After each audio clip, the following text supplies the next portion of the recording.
Hello बच्चों, क्या हाल चाल। तो मिशन 100 कंटिन्यू है भैया, इस हफ्ते भी चलता जा रहा है। मुबारक हो, आपका 2 चैप्टर कंप्लीट हो चुका है। तीसरा चैप्टर छोटा सा और प्यारा सा चैप्टर स्टार्ट होने वाला है, क्योंकि ये 3 चैप्टर्स बेटा बहुत ज्यादा इंपॉर्टेंट है। Mole concept, solution and redox, ये बेटा 3 दिन में खत्म हो जाएगा, आज कल परसों। ट्राई कीजिएगा इस हफ्ते में ये तीनों चैप्टर्स, जो कि एक मेजर आपके पास बोल सकते हैं कि कम से कम 4 से 5 क्वेश्चन लेके आएंगे आपके एग्जाम हॉल में। ये 3 चैप्टर्स कम से कम 4 या 5 क्वेश्चंस लेके आ जाएंगे। तो भैया कोशिश करिएगा, जो जो चैप्टर्स होते जा रहे हैं। जब बैच स्टार्ट हुआ था 5 जनवरी को, तो हम लोग बहुत जोश में थे, याद करो शायद। तो उस जोश को मेंटेन करना है, ऐसा नहीं कि 20 जनवरी तक आते आते भैया अपने आप से किया हुआ वादा भूल जाए। देखो बेटा, धीरे धीरे ये महीना एंड होगा, और ये महीने एंड होते होते हम देखोगे थर्मोडायनेमिक्स भी खत्म कर चुके होंगे, हम इक्विलिब्रियम की तरफ चले जा चुके होंगे, और नेक्स्ट मंथ में हम अपना सिलेबस फिजिकल केमिस्ट्री खत्म कर लेंगे। बट वो मैं खत्म करा पाऊंगा, आप साथ साथ में दौड़ रहे हो या नहीं दौड़ रहे हो। कुछ लोग अभी भी नखरे दिखा रहे हैं कि भैया सर थोड़ा ये वो, भैया नहीं है टाइम। सच बता रहा हूं, रेस स्टार्ट हो चुकी है। जितना स्लो आप चलोगे उतना भाई साहब पीछे होते जाओगे। स्लोली चलना ऑप्शन नहीं है, अगर आप सिलेक्शन के लिए फाइट कर रहे हो तो। अगर सिलेक्शन चाहिए तो भैया थोड़ा स्पीड बढ़ाना पड़ेगा, खुद का भी, दिमाग का भी, सब कुछ स्पीड में।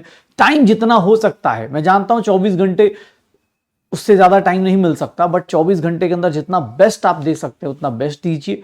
कोशिश कीजिएगा अपना बेस्ट देने की, और बहुत सारे लोग कर भी रहे हैं। मतलब मैं सच बताऊं, मैं अभी जस्ट कमेंट सेक्शन देख रहा था, बहुत सारे लोग कंप्लीट कर भी रहे हैं, दौड़ रहे हैं, उस रेस में दौड़ रहे हैं। जैसे मैं एक बड़ा प्यारा सा एक कमेंट कहीं देखा था अपनी बैच में कि सर मुझे मेरे से ज्यादा क्वेश्चंस नहीं हो पा रहे, लेकिन फिर भी सर मैं कर रहा हूं, और मैं अपना 70% ही दे पा रहा हूं। भाई ये दिखाता है उसका कमिटमेंट। और मैं जानता हूं, नाम थोड़ा सा अलग था, मैं नाम भूल गया उस बच्चे का, लेकिन मैं जानता हूं कि भाई साहब वो 70% अगर दे रहा है, तो बस ये क्या होता है ना, मोमेंटम होता है। एक्चुअली ये सारा गेम मोमेंटम का है। मोमेंटम मतलब कि सर आप पढ़ रहे हैं लगातार, आप डेली डेली क्लास कर रहे हैं, डीपीज कर रहे हैं, ये सब चीजें कर रहे हैं, तो मोमेंटम को बस कैरी कीजिए। अगर आप मोमेंटम में है ना, तो भाई साहब मतलब पहाड़ भी तोड़ सकते हैं। देखा होगा ना, मतलब कभी कभी क्या होता है, पढ़ने का एक मोमेंटम बना होता है, उस मोमेंटम को अगर तोड़ दिया तो भैया कुछ नहीं कर सकते। फिर वो बनने में ना, जैसे कोई बोलता है 1 दिन का ब्रेक, बेटा 1 दिन के ब्रेक से दिक्कत नहीं है। अगर 1 दिन एकदम आप छुट्टी मार दो ना पूरा का पूरा पढ़ाई से, तो अगले दिन बैठ पाना उस इंटेंशन के साथ, जिस इंटेंशन से आप पहले पढ़ रहे थे, बहुत मुश्किल होता है। तो कोशिश कीजिएगा। बाकी भाई ऑब्वियस है, आपकी लाइफ है, आपकी चॉइसेस हैं, बट हाँ एज अ टीचर हमारा काम है आपको समझाने का। आज नया चैप्टर चालू हो रहा है, छोटा सा और प्यारा सा चैप्टर। इसके मेजर 3 कंपोनेंट बहुत ज्यादा इंपॉर्टेंट है, जो से बैलेंसिंग होगी, ऑक्सीडेशन नंबर हो गया, और एप्लीकेशन हो गई। नॉर्मेलिटी हम लोग पहले पढ़ चुके हैं, तो मैं उम्मीद करता हूं जो लोग भी 3rd डे मतलब परसों जब हम लोग क्लास में आएंगे, तो भैया नॉर्मेलिटी रिवाइज करके जरूर आइएगा कॉन्सेंट्रेशन टर्म्स की, क्योंकि यहां पर कुछ कुछ बातें करेंगे, टाइट्रेशन वाइट्रेशन के कॉन्सेप्ट करेंगे। थोड़ा सा ये चैप्टर, ये एक्चुअली छोटा चैप्टर यहां इसलिए दिखता है क्योंकि ये चैप्टर फिजिकल केमिस्ट्री में उतना ज्यादा बोल सकते हैं, एक इलेक्ट्रोकेमिस्ट्री में अच्छे से यूज होता है। लेकिन आप जब डी एंड एफ ब्लॉक में जाएंगे, जब पोटेशियम डाइक्रोमेट की रिएक्शन देखेंगे, पोटेशियम पर मैग्नेट की रिएक्शन देखेंगे, डी एंड एफ ब्लॉक में, पी ब्लॉक में ये चैप्टर बहुत ज्यादा यूज होता है। इलेक्ट्रोड पोटेंशियल वहां वर्ड यूज किया जाता है, रेडॉक्स कपल ऐसे वर्ड यूज किया जाता है। तो बेटा ये चैप्टर सिर्फ और सिर्फ फिजिकल केमिस्ट्री पूछोगे तो इसके मेजर 3 ही टॉपिक्स हैं, लेकिन इसका एप्लीकेशन बेटा इलेक्ट्रोकेमिस्ट्री में भी आता है। इसका एप्लीकेशन आपको मिलेगा सर, आपको इलेक्ट्रोकेमिस्ट्री के अलावा डी एंड एफ ब्लॉक में, पी ब्लॉक में, इन सब जगहों पर मिल जाएगा। ठीक है ना, तो कोशिश करिएगा, साथ बने रहिएगा। और एक नया चैप्टर शुरू हो रहा है, तो उम्मीद है कि इस नए चैप्टर के साथ कुछ लोग फिर से जोश में आएंगे, और एक प्यारा सा छोटा सा चैप्टर साथ साथ में कंप्लीट करेंगे। ठीक है, तो चलो शुरू करते हैं कहानी। रेडॉक्स रिएक्शन की बेसिक बात की जाए तो रेडॉक्स रिएक्शन का इंट्रोडक्शन मैं दूं तो रेडॉक्स रिएक्शन किसको बोलते हैं बेटा? रेडॉक्स रिएक्शन अगर हम बात करें तो रेडॉक्स रिएक्शन हम लोग बोलते हैं, redox reactions are sir those reaction जिसके अंदर क्या हो रहा हो, are those reaction in which oxidation and reduction, in which oxidation and reduction takes place simultaneously, जहां पर ऑक्सीडेशन और रिडक्शन दोनों साथ साथ हो रहे हो, एक ही टाइम पर एक ही जगह हो रहे हो, तो उसको हम लोग क्या बोलते हैं सर? यहां पर देखोगे सर, उसी को रेडॉक्स रिएक्शन बोल दिया जाता है। रेडॉक्स रिएक्शन किसको बोलते हैं? दोज रिएक्शंस जिसके अंदर सर रिडक्शन एंड ऑक्सीडेशन दोनों साथ साथ हो रहा हो। मतलब रेडॉक्स रिएक्शन को देखोगे तो आप दो पार्ट में डिसाइड कर सकते हो, एक को बोलते हैं ऑक्सीडेशन, एक कहलाता है रिडक्शन। ऑक्सीडेशन और रिडक्शन सर ये देख लीजिएगा, ये दो वर्ड जो हैं ये आपको बहुत ज्यादा मजे दे रहे होंगे। ऑक्सीडेशन एंड रिडक्शन की बात करेंगे तो ये दोनों वर्ड्स बहुत शानदार, बहुत ही शानदार से वर्ड है। ध्यान सुनिएगा, ऑक्सीडेशन का मतलब क्या होता है सर? ऑक्सीडेशन का ओल्ड कॉन्सेप्ट अगर आप पढ़ें तो ओल्ड कॉन्सेप्ट क्या कहता है? ओल्ड कॉन्सेप्ट क्या कहता है कि ऑक्सीडेशन का मतलब होता था addition of oxygen, addition of oxygen, oxygen atom का ऐड होना। बेटा याद रखिएगा, रिडक्शन का ओल्ड डेफिनेशन पढ़ें तो वो क्या कहलाता है? Addition of hydrogen atom. ध्यान से देखिएगा, एक्चुअली जो पुराना कॉन्सेप्ट था वो भैया ऑक्सीजन हाइड्रोजन पे डिसाइडेड होता था कि ऑक्सीजन का ऐड होना ऑक्सीडेशन कहलाता है, एडिशन ऑफ हाइड्रोजन एटम को रिडक्शन कहते हैं। लेकिन ध्यान सुनना, एडिशन ऑफ ऑक्सीजन एटम, बेटा इसको हम लोग ये भी बोल सकते हैं एडिशन ऑफ, ध्यान सुनिएगा, electronegative atom. Electronegative atom, electronegative मतलब क्योंकि ऑक्सीजन और हाइड्रोजन में देखोगे तो ऑक्सीजन हाइड्रोजन के रिस्पेक्ट में सर, ऑक्सीजन हाइड्रोजन के रिस्पेक्ट में अगर आप देखें ध्यान से तो भैया इलेक्ट्रोनिगेटिव होगा ऑक्सीजन ज्यादा।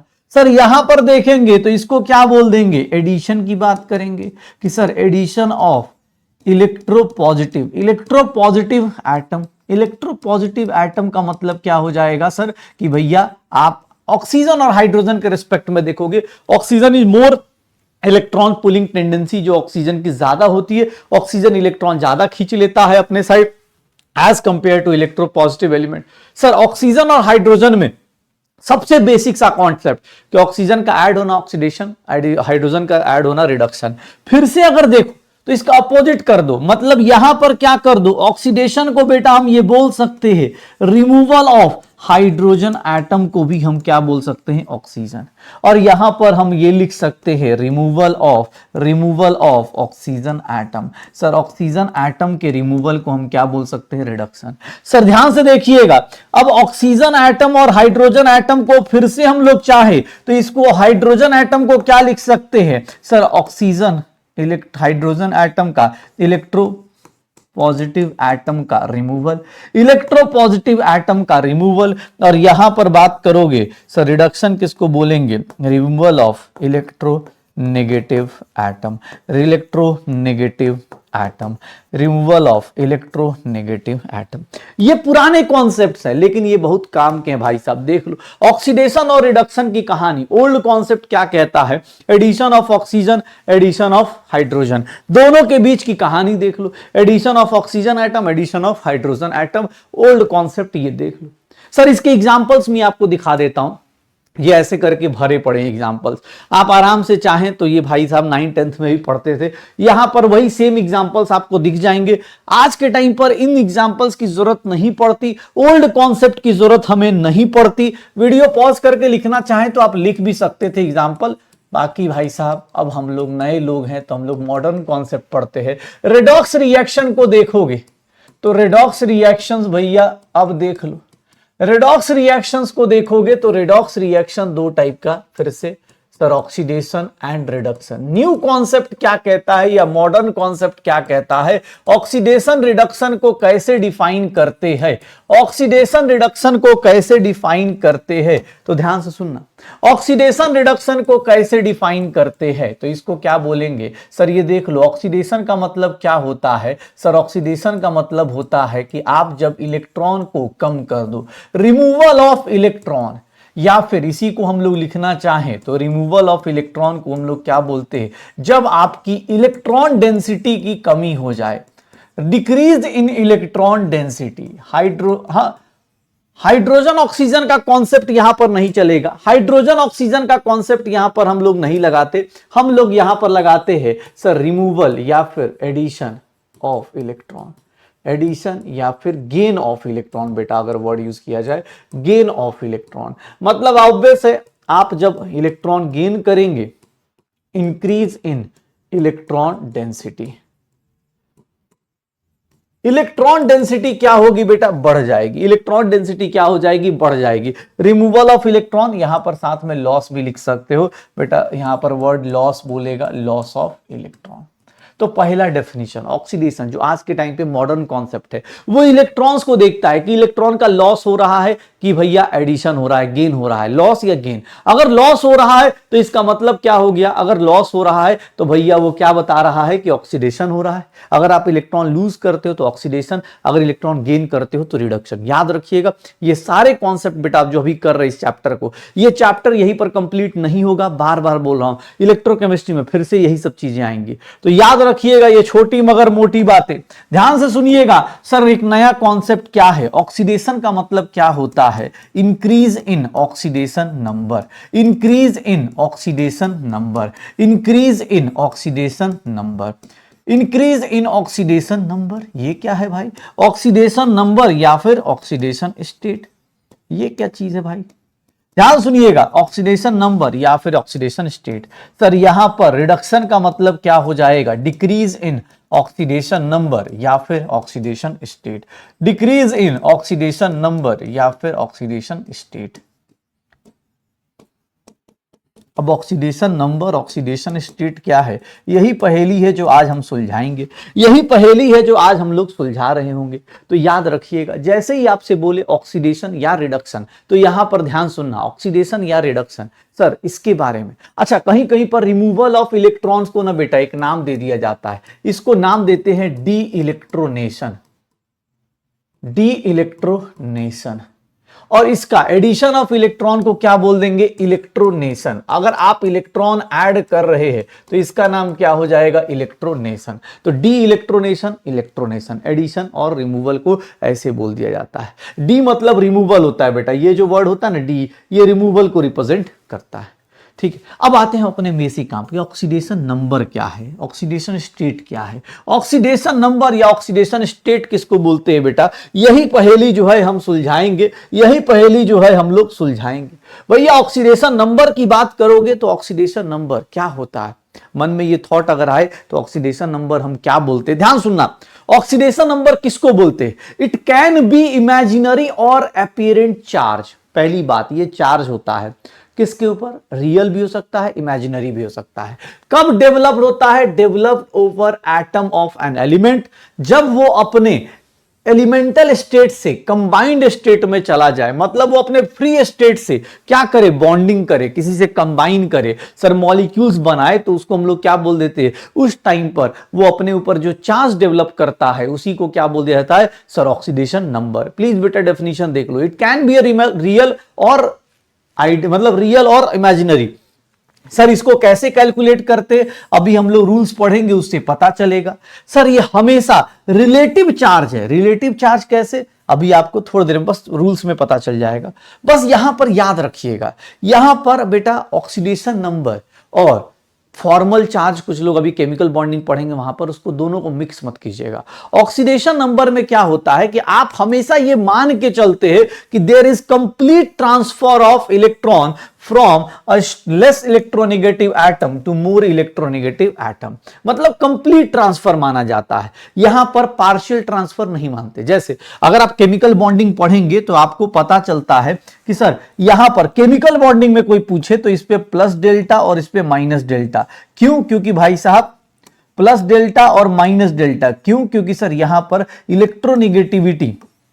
इलेक्ट्रोनेगेटिविटी सर क्लोरीन की ज्यादा होती है as compare to hydrogen. Sir इसको हम लोग क्या नाम देते हैं, पोलर कोवेलेंट बॉन्ड बोल देते हैं। आप बॉन्डिंग में पढ़ेंगे तो इसको पोलर कोवेलेंट बॉन्ड बोल देंगे। यहां प्लस डेल्टा और माइनस डेल्टा क्यों, क्योंकि एक एक इलेक्ट्रॉन शेयरिंग है, कोवेलेंट बॉन्ड है, बट इलेक्ट्रॉन किधर की तरफ होगा, पार्शियली किधर अट्रैक्टेड होगा, chlorine side, because electronegativity, electron की पुल करने की पावर क्लोरीन की ज्यादा है तो इलेक्ट्रॉन थोड़ा सा इधर होगा। लेकिन बेटा यहां पर अगर आप केमिकल बॉन्डिंग करते हैं तब तो ये बोलेंगे, बट अगर आप ऑक्सीडेशन नंबर कैलकुलेट करना चाहते हैं तो यहां पर आप कंप्लीट ट्रांसफर ऑफ इलेक्ट्रॉन मानते हैं कि यहां पर -1 + 1। ये भैया देख लो, ये भैया यहां पर ऑक्सीडेशन नंबर ऑफ क्लोरीन कोई पूछेगा तो क्या लोगे, -1, एक इलेक्ट्रॉन पूरा खींच लिया, और ये हाइड्रोजन +1। एक्चुअली यही याद रखिएगा, जब भी ऑक्सीडेशन नंबर मेथड करते हैं हम ये मान के चलते हैं, रियल में बेटा कंप्लीटली नहीं जाता, बट ऑक्सीडेशन नंबर कैलकुलेट करना है तो हमें यह मान के चलना पड़ेगा कि हम कंप्लीट ट्रांसफर ऑफ इलेक्ट्रॉन्स कर रहे हैं, कंप्लीट ट्रांसफर ऑफ इलेक्ट्रॉन्स कर रहे हैं। कहां से कहां सर, देख लीजिए, कंप्लीट ट्रांसफर ऑफ इलेक्ट्रॉन्स कर रहे हैं, देख लेना, डन हो जाएगा। Complete transfer of more less electronegative to more electronegativity. भाई साहब फिर से याद देखो, भाई मैं बोल रहा हूं अभी इस टाइम पर फिजिकल, ऑर्गेनिक, इनऑर्गेनिक सब मिक्स्ड हो रहे होंगे, तो अगर आप इलेक्ट्रोनेगेटिविटी नहीं जानते हैं तो एक बार फिर से बोलूंगा, जैसे केमिकल बॉन्डिंग के कुछ कोवेलेंट, पोलर, नॉन पोलर का कॉन्सेप्ट बोला था, थोड़ा इसी बहाने शॉर्ट देख लीजिए, मतलब छोटा सा एक कहीं पर भी जाके आप टीचर का वीडियो देख लीजिए, पता चल जाएगा, क्योंकि इनऑर्गेनिक इसी बहाने थोड़ा थोड़ा होता है। अगर कोई बोले कि नहीं सर हमको इलेक्ट्रोनेगेटिविटी नहीं आता, तो बेटा फिर से बोलूंगा, इलेक्ट्रॉन पुल करने की पावर होती है, और इसमें एक ऑर्डर होता है इलेक्ट्रोनेगेटिविटी का, जिसमें फ्लोरीन सबसे ज्यादा, फिर ऑक्सीजन, फिर नाइट्रोजन। तो ये एक ऑर्डर जरूर आप पढ़ लीजिएगा, सो दैट कि आपके क्वेश्चन बन पाए। यहां पर देखो ऑक्सीडेशन नंबर निकालते कैसे हैं, ऑक्सीडेशन नंबर कैसे निकालते हैं। मान लो भाई साहब, ध्यान सुनिएगा,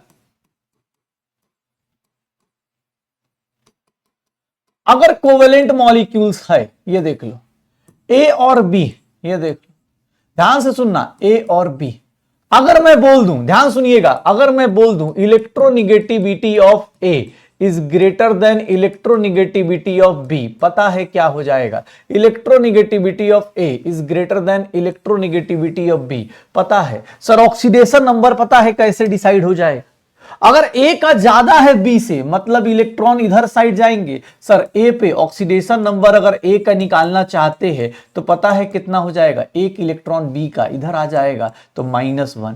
अगर ऑक्सीडेशन नंबर बी का निकालना चाहते हैं तो बी का कितना हो जाएगा, +1 आ जाएगा। सर ए का -1, बी का कितना आ जाएगा, +1। Oxidation number of A is -1, oxidation number of B कितना हो जाएगा, +1 हो जाएगा।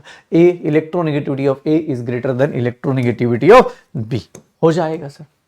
अगर कोवेलेंट मॉलिक्यूल्स को देखेंगे तो भैया ऐसे भी बॉन्ड होते हैं ना, डबल बॉन्ड भी होते हैं ना बेटा। अगर मैं फिर से बोल दूं, अब की बार मैं उल्टा बोल दूं कि इलेक्ट्रोनेगेटिविटी ऑफ ए, सर चाहे चलो अभी वही लेके चलता हूं ऐसे बस, सर ए का अभी भी ज्यादा है तो बताओगे इलेक्ट्रॉन्स किधर आएंगे, सर ये सारे के सारे इलेक्ट्रॉन्स किधर आएंगे, इस side. Oxidation number of A, oxidation number of A, बेटा कितने इलेक्ट्रॉन्स इधर आएंगे, सर इधर -2 आएंगे। Sir oxidation number of B कितना हो जाएगा, sir oxidation number of B कितना हो जाएगा, +2 हो जाएगा। इलेक्ट्रॉन दे देगा बी अपने तो प्लस में हो जाएगा, वो गेन करेगा तो माइनस हो जाएगा। यहां कंप्लीट ट्रांसफर ले रहे बेटा, याद रखिएगा complete transfer. Oxidation number calculate करना है तो भैया कंप्लीट ट्रांसफर कैलकुलेट किया जाता है। ये देख लीजिएगा कोवेलेंट मॉलिक्यूल में। फिर से बोला, अब क्या उल्टा कर देता हूं, electronegativity of A is less than electronegativity of B. अब एग्जाम हॉल में इलेक्ट्रोनेगेटिविटी का ऑर्डर नहीं दिया होगा आपको, अब ये चीज इनऑर्गेनिक में कराई जाती है। सर अब की बार बी की इलेक्ट्रोनेगेटिविटी ज्यादा है, oxidation number of A is equals to +3, oxidation number of B is equals to क्या हो जाएगा, -3 हो जाएगा। सर ये +3 ये -3, ऑक्सीडेशन नंबर ऐसे फ्लक्चुएट करेगा इन कोवेलेंट मॉलिक्यूल्स। ये देख लो, डन हो जाएगा। तो भाई साहब ऑक्सीडेशन नंबर निकालने के लिए आप कोवेलेंट एटम में भी क्या करते, और ऐसा कोई रियल चार्ज नहीं है। जैसे कोई रियल चार्ज पूछ दे, ये देखो CO2 है, CO2 को देखो, अब मैं बोलूं कार्बन का या ऑक्सीजन का ऑक्सीडेशन नंबर बताओ, तो CO2 का बेटा स्ट्रक्चर देख लो, ये रहा CO2, ये देख लो CO2। अब ये मैं इतना भाई साहब ये देखो CO2। अब ध्यान से सुनना, इलेक्ट्रोनेगेटिविटी ऑर्डर देखोगे तो electronegativity of carbon is less than electronegativity of oxygen. Oxygen की इलेक्ट्रोनेगेटिविटी ज्यादा होती है। तो ऑक्सीजन क्या करेगा बेटा, इलेक्ट्रॉन्स अपने साइड खींचेगा। तो ऑक्सीजन के ऊपर ऑक्सीडेशन नंबर कोई पूछेगा, sir oxidation number of oxygen, तो क्या बताओगे, -2। क्यों, क्योंकि भैया इसने 2 इलेक्ट्रॉन खींच लिए। अच्छा इसने -2 किया तो कार्बन पे कितना आएगा, एक बात बताओ, अगर इस कार्बन के ऊपर इधर से -2 हुआ तो इसके ऊपर कितना आ जाएगा, +2। जो देता है उसके ऊपर, भाई साहब ये गेन कर रहा है तो माइनस, और जो दे रहा है वो प्लस। सर -2 +2। सर सिमिलरली ये वाला भी ऑक्सीजन खींचेगा तो इसका भी oxidation number of oxygen sir क्या होगा सर -2। सर ये देख लो तो इधर क्या होगा सर, इसका कार्बन का कितना हो जाएगा +2। सर कार्बन बेचारा यहां पर कितने इलेक्ट्रॉन्स लूज कर रहा है। सर रियल में ऐसा होता है क्या? नहीं, कोई भी कोवेलेंट मॉलिक्यूल्स कंप्लीटली ऐसे डिसोसिएट नहीं करता है। बट हम लोग क्या बोलते हैं कि नहीं भाई, ऑक्सीडेशन नंबर कैलकुलेट करना है तो you must have to completely transfer the electron from less electronegative atom to more electronegative atom, less electronegative atom to more electronegative atom. तो ये ध्यान रखिएगा, हो जाए। रियल में CO भाई कोई पूछे ऑक्सीडेशन नंबर के लिए आप कंप्लीटली काट पीट देते हो कि नहीं भैया दोनों के दोनों इलेक्ट्रॉन्स इधर चले गए, बट रियल में ऐसा नहीं होता है। ठीक है, कार्बन का ऑक्सीडेशन नंबर कैलकुलेट करना है तो इसीलिए पहला बेसिक रूल क्या है कि हम कंप्लीट ट्रांसफर लेंगे एक लेस इलेक्ट्रोनेगेटिव से मोर इलेक्ट्रोनेगेटिव। पक्का। अब rules to calculate oxidation number. बेटा ऑक्सीडेशन नंबर कैसे कैलकुलेट करते हैं, या तो स्ट्रक्चर पता हो या फिर कुछ बेसिक रूल्स बना लेते हैं। बेसिक रूल्स मतलब जैसे सिंपल सी चीज सुनना, ये देखो rule number 1, element in their free state, मतलब फ्री स्टेट, और इसको हम बोल देते हैं homoatomic molecules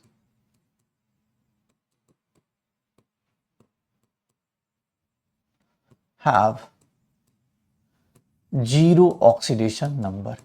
zero oxidation number element अगर अपने फ्री स्टेट में है या फिर अपने ही एटम से अटैच्ड है, होमोएटॉमिक है, मतलब ध्यान सुना, एलिमेंट ही अपने फ्री स्टेट, जैसे सोडियम ऐसे रखा है बेटा, सोडियम ऐसे है तो इसके ऊपर कोई पूछ दे फ्री स्टेट सोडियम मेटल ऐसे सॉलिड फॉर्म में रखा हुआ है, इसका ऑक्सीडेशन नंबर कोई पूछ दे तो बेटा कितना होगा? 0। अगर कार्बन है ग्रेफाइट में ऐसे रखा हुआ है, फ्री बैठा हुआ है कार्बन ग्रेफाइट, कोई बोले बेटा बॉन्डिंग कर ही नहीं रहा, जब अकेले है, जब बॉन्डिंग कर ही नहीं रहा, किससे रिएक्ट कर ही नहीं रहा, तो भैया ऑक्सीडेशन नंबर आने का कोई लॉजिक नहीं है, ना कोई इलेक्ट्रॉन देगा, ना कोई इलेक्ट्रॉन लूज करेगा, ना गेन करेगा, तो ऑक्सीडेशन नंबर यहां आने का कोई लॉजिक नहीं है। लेकिन सर अच्छा सेम चीज होमोएटॉमिक मॉलिक्यूल्स मतलब जैसे फॉर एग्जांपल O2 है, सर आप देख लो नाइट्रोजन है, N2 है, अगर आप O2 के बारे में देखो, N2 के बारे में देखो, O2 या N2 के पास जाओगे तो oxidation number of oxygen atom अगर आप कैलकुलेट करना चाहो तो वो पता है कितना लेंगे? 0। क्यों? क्योंकि सर अपने ही एटम से कोई भी इलेक्ट्रॉन नहीं खींचता, इनका फिक्स्ड है भैया कि हम अपने एटम से इलेक्ट्रॉन नहीं लेंगे, हम अपने एटम से इलेक्ट्रॉन, होमोएटॉमिक है, अगर अपना ही एटम है तो उससे इलेक्ट्रॉन नहीं लेंगे। जैसे फॉर एग्जाम्पल ये देखो 0 ऑक्सीडेशन नंबर देख लो, नाइट्रोजन, अब इसमें दोनों की इलेक्ट्रोनेगेटिविटी सेम है, क्या ही लोगे किसी का इलेक्ट्रॉन? दोनों का इलेक्ट्रॉनिटी सेम है तो क्या ही इलेक्ट्रॉन लोगे? कहीं पर भी होमोएटॉमिक मॉलिक्यूल्स हैं, अपने ही एटम से कनेक्टेड है तो भैया वहां पर इलेक्ट्रॉन नहीं खींचेगा। लेकिन हां अगर होमोएटॉमिक नहीं है, फ्री स्टेट, बॉन्डेड है ही नहीं, नॉन बॉन्डेड स्टेट है, तो वहां पर भी क्या होगा? 0 ऑक्सीडेशन नंबर। इसी के ऊपर भैया सेकेंड रूल भी देखना, एलिमेंट्स या metals in their alloy formation. Alloy बेटा क्या बनता है? 0 ऑक्सीडेशन नंबर। अगर एलॉय फॉर्मेशन हो रहा है तो बेटा उस केस में याद रखिए, एलॉयज का फॉर्मेशन का मतलब क्या होता है? एलॉय का मतलब होता है मिक्सचर, एलॉय का मतलब होता है रिएक्शन करना नहीं, mixture of metals. Mixture of metals अलग अलग रेशियो में आप मिक्सचर करते हो। जैसे मैं बोलूं ब्रास है तो ब्रास में क्या होता है बेटा? कॉपर और जिंक। मैं बोलूं ब्रॉन्ज है तो ब्रॉन्ज का मतलब क्या होता है? ब्रॉन्ज का मतलब क्या होता है? कॉपर और टिन। अब बेटा ये मिक्सचर है, मिक्सचर का मतलब इन दोनों को मिक्स किया गया, रिएक्शन नहीं कर रहे, कोई किसी बॉन्ड नहीं बना रहा, बस मिक्सिंग कर दिया। जैसे नमक और चीनी को मिक्स कर दो, ऐसे हवा हाथ में मिला दो तो उससे रिएक्शन नहीं होगी, तो ये रिएक्शन नहीं है। तो इसके केस में अगर तुमसे कोई पूछ दे sir oxidation number of copper बता दो, सर कॉपर बता दो या जिंक बता दो, तो जिंक और कॉपर का कितना होगा? कोई रिएक्शन, अभी भी वैसा ही है। ऑक्सीडेशन नंबर ऑफ अगर कोई बोल दे कॉपर या टिन बता दो तो टिन का ऑक्सीडेशन नंबर 0। सर इनका देखोगे एलॉयज में कभी भी, एलॉयज का मतलब मिक्सचर को बोलते हैं बेटा, ध्यान सुनना। जैसे एक और होता है एमलगम होता है, एक वर्ड यूज किया जाता है एमलगम। अमलगम का मतलब होता है mixture of metal, solid metal with mercury metal. Mercury liquid में होता है। याद रखिएगा भाई साहब, यहां पर याद रखिएगा मेटल में, याद करो अमलगम का बताया भी था सर। मेटल जैसे सोडियम अमलगम है, सोडियम अमलगम है। अब सॉल्यूट और सॉल्वेंट बेटा याद करो, सॉल्यूशन में बता चुका हूं। सोडियम अमलगम है, सोडियम अमलगम में कोई पूछ दे ऑक्सीडेशन नंबर ऑफ सोडियम पूछ दे, या फिर मरकरी का पूछ दे, क्या होगा? 0, क्योंकि कोई रिएक्शन नहीं होती। Metals in their alloys formation have 0 oxidation state. Sir उनका ऑक्सीडेशन नंबर अगर फ्री है तो भी नहीं, एलॉय बना रहा है तो भी 0 ऑक्सीडेशन स्टेट। थर्ड वन ध्यान सुनिएगा, थर्ड वन में क्या सर? एटम्स, चार आयंस की बात कर रहा हूं। Ions have oxidation number equal to their charges. मतलब जो आयंस हैं, ध्यान देखिएगा, oxidation number equals to their charges. For example ये देख लो सर, आयंस के केस में अगर मान लो O-2 है, इसको हम लोग क्या बोलते हैं बेटा? ऑक्साइड आयन बोलते हैं। तो ऑक्साइड आयन, अब कोई पूछ दे कि sir oxidation number of oxygen बताओ, बेटा oxidation number of oxygen atom बताओ, तो ऑक्सीजन एटम का कितना हो जाएगा सर? -2। अगर कहीं नाइट्राइड है, N-3 है, इसको बेटा बोलते हैं नाइट्राइड आयन। अगर मैं यहां पर पूछ दूं नाइट्राइड आयन का sir oxidation number of nitrogen बताओ, तो बेटा कुछ नहीं, नाइट्रोजन का ऑक्सीडेशन नंबर -3। अब याद करो Fe+2 है, Fe+2 को क्या बोलते हैं बेटा? फेरस आयन बोलते हैं ना, फेरस आयन बोलते हैं। सर यहां ऑक्सीडेशन नंबर ऑफ आयरन कोई पूछेगा, ऑक्सीडेशन नंबर ऑफ आयरन क्या बता दोगे? +2। सर Fe+3 है, Fe+3 में देखोगे इसको फेरिक आयन बोलते, ferric ion, oxidation number of iron कोई पूछेगा, सर आयरन का ऑक्सीडेशन नंबर कितना हो जाएगा? +3 हो जाएगा। तो ऑक्सीडेशन नंबर किसके बराबर होता है सर? ऑक्सीडेशन नंबर एटम्स के, आयंस के केस में उसके चार्ज के बराबर हो जाता है। आयंस के केस में उसके चार्ज के बराबर हो जाता है, चाहे वो पॉजिटिव हो चाहे नेगेटिव हो, अपने हिसाब से देख लीजिएगा। Ions have oxidation number equal to their charges.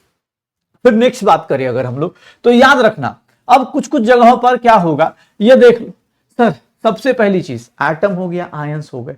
फिर हम लोग देखना, तुमसे कुछ बेसिक बात बता रहा हूं। ग्रुप 1 के मेटल्स, ग्रुप 1 मेटल्स जिनको हम लोग क्या बोलते हैं? Alkali metals. कौन कौन से लोग? हाइड्रोजन मत लेना भाई, lithium, sodium, potassium, rubidium, caesium, ये जो होते हैं, फ्रांसियम मत लेना। Have always oxidation number is equals to +1। हमेशा ही अपने जब भी कंपाउंड बनाएंगे, जब भी ये किसी से कंपाउंड बनाएंगे, आंख बंद करके इनको भैया हमेशा always oxidation number +1 in their combined state. अगर ये किसी से भी कंबाइन करेंगे, दुनिया इधर से उधर हो जाए, सर ये हमेशा क्या बनाएंगे? +1 ऑक्सीडेशन नंबर। याद रखिएगा ग्रुप 1 के एलिमेंट्स मेटल्स जो होते हैं, मेटल्स बेटा ग्रुप 2 के मेटल्स की बात कर रहा हूं। ग्रुप 2 मेटल्स अगर हम बात करें, ग्रुप 2 के metals like alkaline earth metals की अगर हम बात करें, अल्कलाइन अर्थ मेटल्स की हम बात करें, तो अल्कलाइन अर्थ मेटल्स जो होती हैं वो किसके बराबर होती है सर? कौन कौन सी? बेटा मांगे, कार, स्कूटर, बाप, राजी। बेटा लास्ट वाला रेडियो एक्टिव होता है, तो इसीलिए हम उसका always oxidation number is equals to, इनका कितना हो जाता है? -2 इन देयर कंबाइंड स्टेट। ये अगर किसी से कंबाइन करते हैं तो बेटा इनकी लाइफ में याद रखिएगा इन देयर कंबाइंड स्टेट, इनके केस में हमेशा क्या होगा? -2 ही होगा, -2 ही होगा। तो एस ब्लॉक जो हम लोग पीरियड टेबल में लेफ्ट साइड देखते हैं, तो उसमें ग्रुप 1 का सर +1। अब कोई बोले फ्रांसियम क्यों नहीं लिया? बेटा फ्रांसियम रेडियो एक्टिव है, वो किसी से कंपाउंड बनाने की कोशिश नहीं करता। यहां कोई बोले रेडियम रेडियो एक्टिव है, उसको नहीं लेना है अपने पास। तो ग्रुप 1 और ग्रुप 2 को देख लो। अगर यही सेम चीज अगर हाइड्रोजन के लिए बात की जाए, क्योंकि इस ब्लॉक में एक हाइड्रोजन ही बचा, तो हाइड्रोजन के केस में देखो sir, hydrogen can show oxidation number -1 0 +1। कैसे? ध्यान सुनिएगा, हाइड्रोजन अगर वो मेटल के साथ कनेक्टेड है, मेटल के साथ कनेक्टेड है, तो हाइड्रोजन मेटल के साथ क्या बनाता है, इसको बोलते हैं बेटा मेटल हाइड्राइड। ये क्या बनाता है, मेटल हाइड्राइड। और यहां पर हाइड्रोजन का ऑक्सीडेशन नंबर जो होता है, यहां पर ऑक्सीडेशन नंबर जो होता है वो -1 के बराबर होता है। अगर यही हाइड्रोजन नॉन मेटल के साथ कनेक्टेड हो जाए, अगर यही हाइड्रोजन नॉन मेटल के साथ कनेक्टेड हो जाए, तो भैया यहां पर इसका ऑक्सीडेशन नंबर किसके बराबर होता है सर, +1। हाइड्रोजन अगर अपने ही एटम के साथ है, होमो एटॉमिक है, तो सर यहां पर ऑक्सीडेशन नंबर कितना होता है, 0। सर देख लो, तो हाइड्रोजन देख लो 3 शो कर सकता है, -1, -2, +1। अगर मेटल के साथ है तो -1 लेंगे, क्योंकि मेटल डोनेट करेगा, हाइड्रोजन गेन कर लेगा। Hydrogen can behave as metal as well as non metal. Hydrogen की पोजीशन बेटा आज मॉडर्न पीरियड टेबल का यही एक लिमिटेशन है कि भैया हाइड्रोजन की पोजीशन सही नहीं है, क्योंकि वो मेटल नॉन मेटल दोनों की तरह बिहेव कर सकता है। तो हाइड्रोजन का केस देख लिया। सर याद रखिएगा जब भी आपको बोला जाए, अब देख लो, अगर पी ब्लॉक में बात करें, चलो अगले पेज पे लिखता हूं, अगर पी ब्लॉक में बात करो, in P block, S block हो गया, हाइड्रोजन हो गया, बाकी ग्रुप 1 ग्रुप 2 हो गए। पी ब्लॉक की बात करें तो पी ब्लॉक में रूल नंबर 7 बताता हूं, P block elements for P block elements, देख लो ऑक्सीडेशन जो है P block elements maximum, P block elements के लिए बेटा ग्रुप कहां से कहां होता है, ग्रुप नंबर कहां से कहां होता है, 13 to 18 होता है बेटा पी ब्लॉक के एलिमेंट। तो मैक्सिमम ऑक्सीडेशन नंबर जो होता है इनका, मैक्सिमम और मिनिमम ऑक्सीडेशन नंबर, इसके बीच में वो लोग क्या करते हैं, फ्लक्चुएट करते हैं। याद रखिएगा एस ब्लॉक में फिक्स था, पी ब्लॉक में क्या होता है, फ्लक्चुएट करते हैं। जैसे सर मैक्सिमम ऑक्सीडेशन नंबर कितना होगा, तो मैक्सिमम ऑक्सीडेशन नंबर देख लो अपने पास सर, ग्रुप नंबर -10, और मिनिमम कितना होगा, ग्रुप नंबर -18। ये इनका ऑक्सीडेशन नंबर है, मतलब ये रेंज होता है, मैक्सिमम मिनिमम बता दिया गया है। जैसे अगर तुमसे पूछा जाए तो ग्रुप नंबर ये देख लो, ग्रुप 13 है, ग्रुप 13 के एलिमेंट्स का sir maximum minimum oxidation number निकाल लो। इनका रेंज होता है बेटा, minimum oxidation number, maximum oxidation number. Range इसलिए पता होना चाहिए, मिनिमम के लिए 13 - 5 से सर कहां तक जाएगा, +3 तक जाएगा। सर ग्रुप नंबर 14 का देख लो बेटा, देख लो, इसीलिए बोला ये चैप्टर जो है बेटा, ये अब पी ब्लॉक सब कुछ कंबाइन करता है। ग्रुप नंबर 15 को देख लो, ग्रुप नंबर 15 में सर ये कितना हो गया, -3 से लेकर +5 जाएगा। सर ग्रुप 16 में अगर देखोगे तो ग्रुप 16 में -2 से +6 जाएगा। ग्रुप नंबर 17 में देखोगे तो भैया इनका ऑक्सीडेशन नंबर का जो रेंज होता है -1 से +7 होगा। और ग्रुप नंबर 18 में देखोगे तो बेटा देख लेना 0 से कहां जाएगा, +8 तक जाएगा। 0 से कहां तक जाएगा, +8 तक चला जाएगा। तो भैया आप कोई बोले सर यहां पर एक्सेप्शंस आते हैं, ऑब्वियस से आते हैं भाई, ऑब्वियस से आते हैं। क्यों, अरे भैया सीधी सी बात है। अब एल्यूमिनियम है, ग्रुप नंबर एक्सेप्शंस बता देता हूं, एक्सेप्शंस किसके किसके केस में आते हैं सर। ग्रुप अब देखो ग्रुप 13 है, इसमें एल्यूमिनियम मेटल है, तो भैया एल्यूमिनियम हमेशा +3 शो करेगा। ग्रुप 14 है तो इधर देखोगे तो भैया इधर कुछ मेटल्स होते हैं भाई साहब, आप अगर ध्यान से देखोगे तो टिन और लेड, अपने पास टिन और लेड ये मेटल्स होंगे, तो ये भैया +2 और +4 शो करेंगे। ग्रुप 15 में बात करोगे तो भैया यहां पर भी अपने पास जैसे नाइट्रोजन है, नाइट्रोजन है जो लोएस्ट वाले होते हैं, जैसे नाइट्रोजन बोल रहा हूं, यहां पर भी बिस्मथ को देखोगे तो वो हमेशा +3 शो करेगा। ग्रुप 16 को देखोगे तो यहां ऑक्सीजन एक्सेप्शन में आ जाता है। ग्रुप 17 में देखोगे फ्लोरीन एक्सेप्शन में आ जाता है। एक्सेप्शंस का ध्यान रखिएगा, ठीक है, कि भैया ये कुछ एक्सेप्शंस हैं। जैसे ऑक्सीजन है, ऑक्सीजन के केस में देख लो, ऑक्सीजन के केस में क्या बोला जाता है। ऑक्सीडेशन नंबर के बारे में एक चीज और बता दूं, ऑक्सीडेशन नंबर के बारे में एक चीज और जान जाओ। अगर इन जनरल वर्ड कहीं यूज कर रहा है, इन जनरल ऑक्सीडेशन नंबर, मतलब आप वहां पर याद रखिएगा वो ये बोल रहा है कि मोस्ट ऑफ द कंपाउंड्स में आपका ऑक्सीडेशन नंबर क्या होता है। इन जनरल ऑक्सीडेशन नंबर अगर मैं बोलूं, ध्यान सुनिएगा, in general in general oxidation number, इसका मतलब समझ जाओ कि भैया ये क्या बोल रहा है, इन जनरल ऑक्सीडेशन नंबर बोला जा रहा है। तो ये बोल रहा है कि आपका मोस्ट ऑफ द कंपाउंड्स में, most of the compounds of that element have this oxidation number. मतलब जो ज्यादातर आपके कंपाउंड्स में मिलता है, जैसे ऑक्सीजन का। अब ऑक्सीजन बेटा देखोगे तो ऑक्सीजन के केस में आपको मैं दिखाऊं तो ऑक्सीजन देख लो। अब यहां पर एक्सेप्शन जब कर ही रहे पी ब्लॉक के एलिमेंट्स का, तो मैं यहीं पर करा रहा हूं, ध्यान सुनिएगा।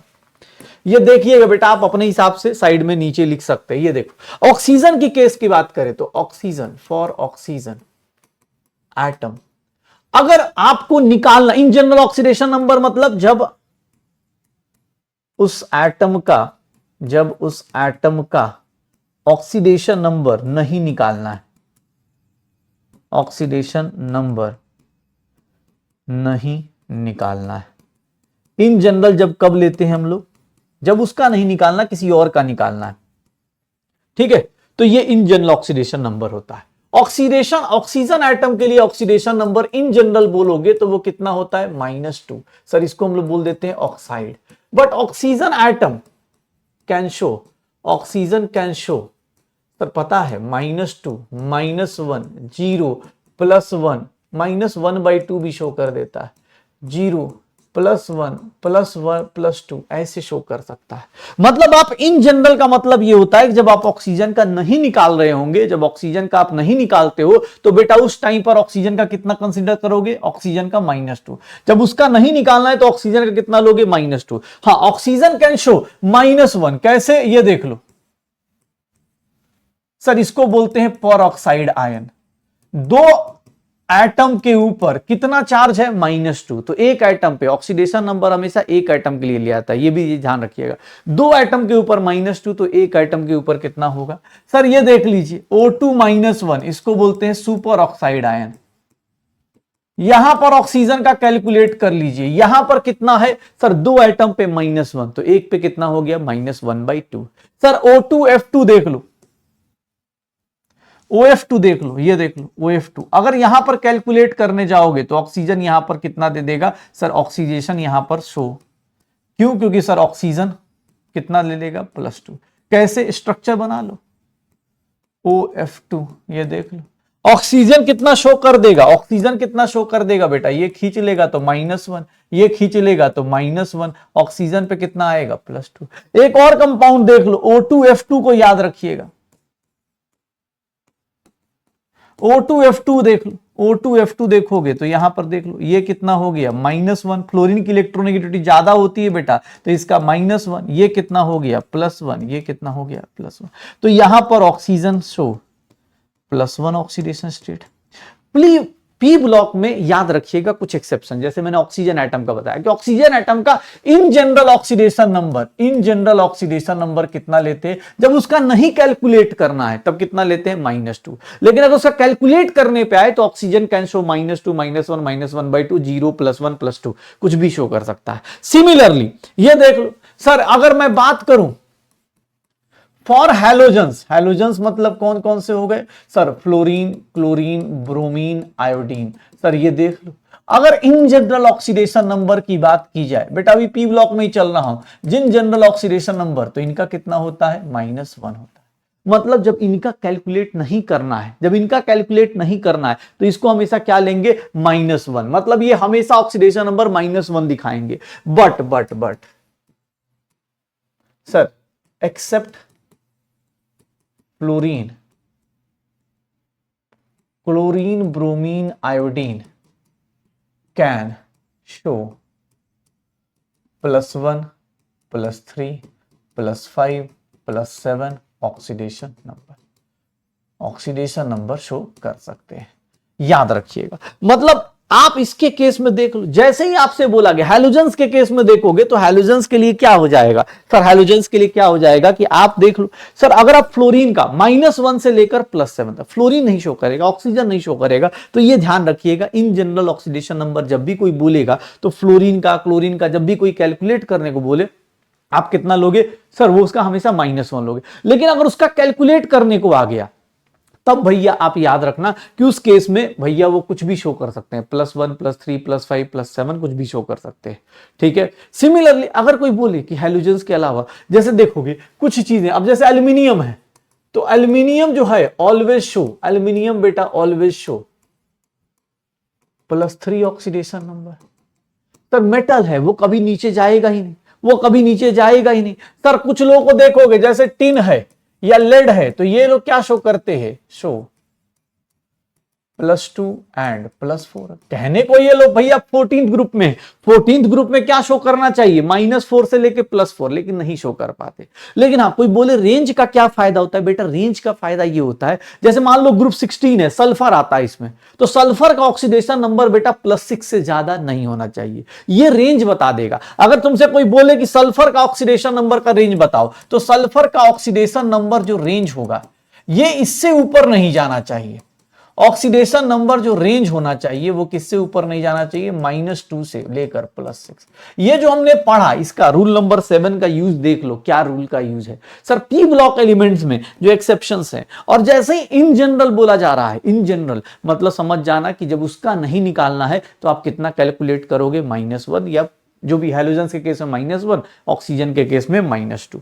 अच्छा एक चीज और याद रखिएगा सर, रूल नंबर 8 बोल देता हूं, याद रखिएगा एक चीज सर, याद रखो for neutral molecules, neutral molecules बोल दो या कंपाउंड्स बोल दो, न्यूट्रल मॉलिक्यूल्स या फिर कंपाउंड्स। अब वो कंपाउंड कुछ भी हो सकता है, न्यूट्रल होना चाहिए। याद रखिएगा sum of oxidation number of all atoms, sir सारे एटम्स का ऑक्सीडेशन नंबर न्यूट्रल है, मतलब सारे चार्जेस मिला के कितने होने चाहिए, 0। सारे चार्जेस मिला के कितने होने चाहिए, 0। सर सारे के सारे एटम्स का ऑक्सीडेशन नंबर जोड़ेंगे क्या मिलेगा, 0। क्यों, क्योंकि न्यूट्रल है, न्यूट्रल है भैया, सारे के सारे ऑक्सीडेशन नंबर का सम। अब वो कॉम्प्लेक्स कंपाउंड क्यों ना हो, कोई दिक्कत नहीं। अगर वही फॉर चार्ज मॉलिक्यूल या फिर कंपाउंड्स, चार्ज मॉलिक्यूल या फिर compounds, sum of oxidation number of all atoms is not equals to 0, is equals to charge on molecule। वो किसके बराबर हो जाएगा, चार्ज ऑन मॉलिक्यूल और कंपाउंड।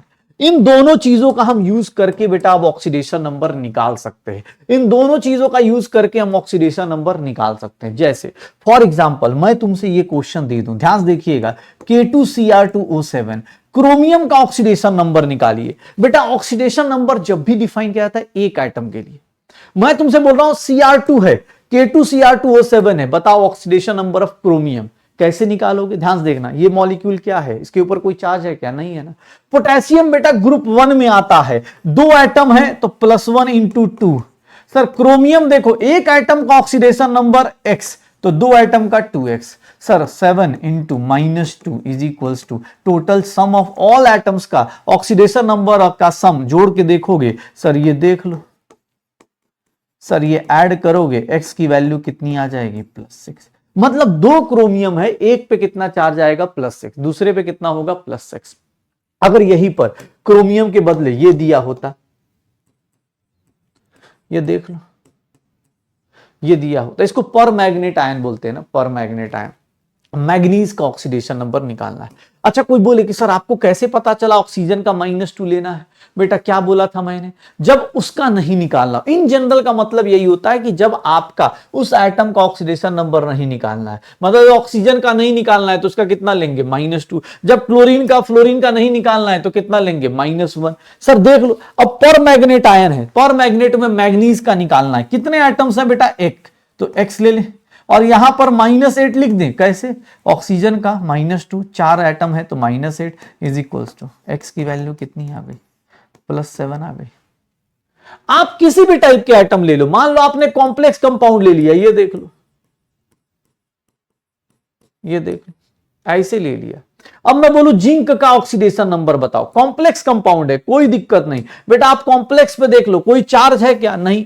पोटेशियम का कितना होगा बेटा, एक एटम का +1, दो एटम का +2, जिंक का एक ही एटम है, X ले लो। सर OH पे, अब यहां पर कोई बोले सर ऑक्सीजन हाइड्रोजन का, अरे बेटा OH- याद करो, OH- हाइड्रोक्साइड आयन होता है, तो OH पे कितना चार्ज होता है सर, -1 होता है, it is equals to 0। Sir कितना हो गया, +2 + x -4, x की वैल्यू कितनी आ गई, +2 आ गई, x की वैल्यू +2 आ गई। सर ये देख लो, अगर तुमसे कोई भी बोल रहा है अब इस तरह का कंपाउंड दे दिया जाए, ये आपके टॉलरेंस टेस्ट में यूज होता है, तो भैया यहां पर अगर कोई पूछ दे कि सर बताओ Ag का ऑक्सीडेशन नंबर बताओ, सर Ag का ऑक्सीडेशन नंबर, कॉम्प्लेक्स कंपाउंड ही क्यों ना हो कोई दिक्कत नहीं, सर इसके ऊपर चार्ज कितना है, +1, सर Ag का कितना ले लेंगे, x।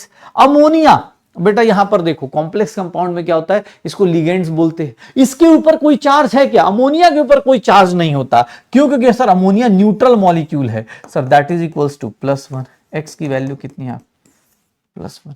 तो याद रखिएगा, ऑक्सीडेशन नंबर निकालना हो न्यूट्रल मॉलिक्यूल्स का तो वहां पर हम ऐसे निकाल सकते हैं। चार्ज मॉलिक्यूल के केस में क्या होता है कि सर हम लोग क्या करते हैं, ऑक्सीडेशन नंबर का सम किसके बराबर, चार्ज के बराबर, ऑक्सीडेशन नंबर का सम किसके बराबर, चार्ज के बराबर। तो ये बेसिक रूल्स हैं जिनको हम फॉलो करते हैं, ये बेसिक रूल्स है जिनको हम फॉलो कर रहे होते हैं ऑक्सीडेशन नंबर निकालने के लिए।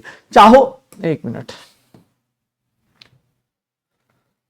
ये कुछ ऑक्सीडेशन नंबर आपके सामने है, सामने दिख रहे हैं, अल्कली मेटल्स का +1, हाइड्रोजन का -2, देख लो सल्फर का इतना, फ्लोरीन का इतना, क्लोरीन का, ब्रोमीन का इतना। तो ये चीजें आप चाहो तो ये क्वेश्चन अटेम्प्ट कर सकते हो, आप कैलकुलेट करना चाहो तो ऑक्सीडेशन नंबर आप सारे के सारे अंडरलाइंड एटम्स का कैलकुलेट कर सकते हो। वीडियो पॉज करो और कैलकुलेट करके देखो, वीडियो पॉज करो और कैलकुलेट करके देखो, यहां पर कैलकुलेट करके देखो।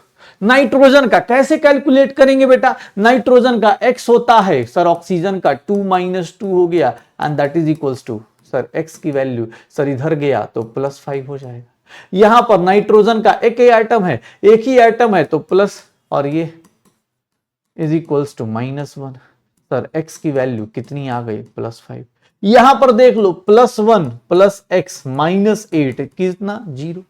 क्यों, क्योंकि ऑक्सीजन के ऊपर -2 लेते हैं तो -4, -2 × 4 8 हो गया, x की वैल्यू कितनी आ गई, +7 हो गई। सर यहां पर देख लो 2x -14 is equals to -2, sir 2x की वैल्यू कितनी होगी, +12 होगी, x की वैल्यू कितनी आ गई, +6 हो गई। यहां पर देख लो 2x, आयरन का 2x ले लो, यहां पर -6 इज इक्वल्स टू 0, x की वैल्यू +3 आ गई। तो ऑक्सीडेशन नंबर निकाल सकते हो।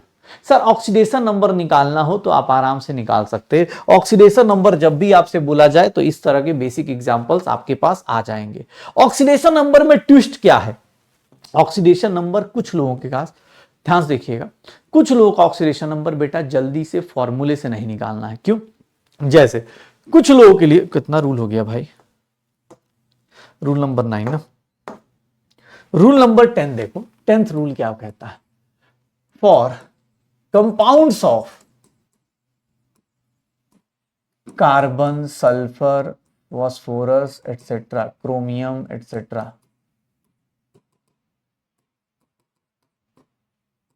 we calculate oxidation number from their structures।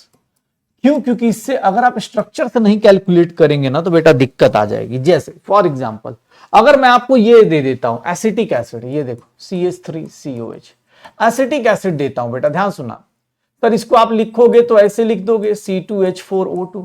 अगर आप फॉर्मूले से कैलकुलेट करो oxidation number of carbon, video pause करो, फॉर्मूले से कैलकुलेट करके देखो ऑक्सीडेशन नंबर ऑफ कार्बन बेटा किसके बराबर आ जाएगा,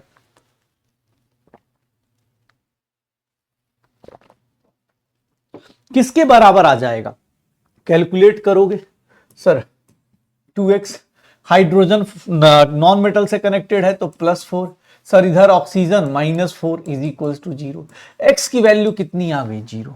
बट रियल में देखोगे ना बेटा, रियल में 0 नहीं होता है, रियल में 0 नहीं होता है। एक्चुअली आपने क्या किया, इसीलिए इनकी बॉन्डिंग देख के आपको करना है। सर ये देख लो, आप इसके हिसाब किताब को देखोगे, दोनों कार्बन का सराउंडिंग अलग अलग है।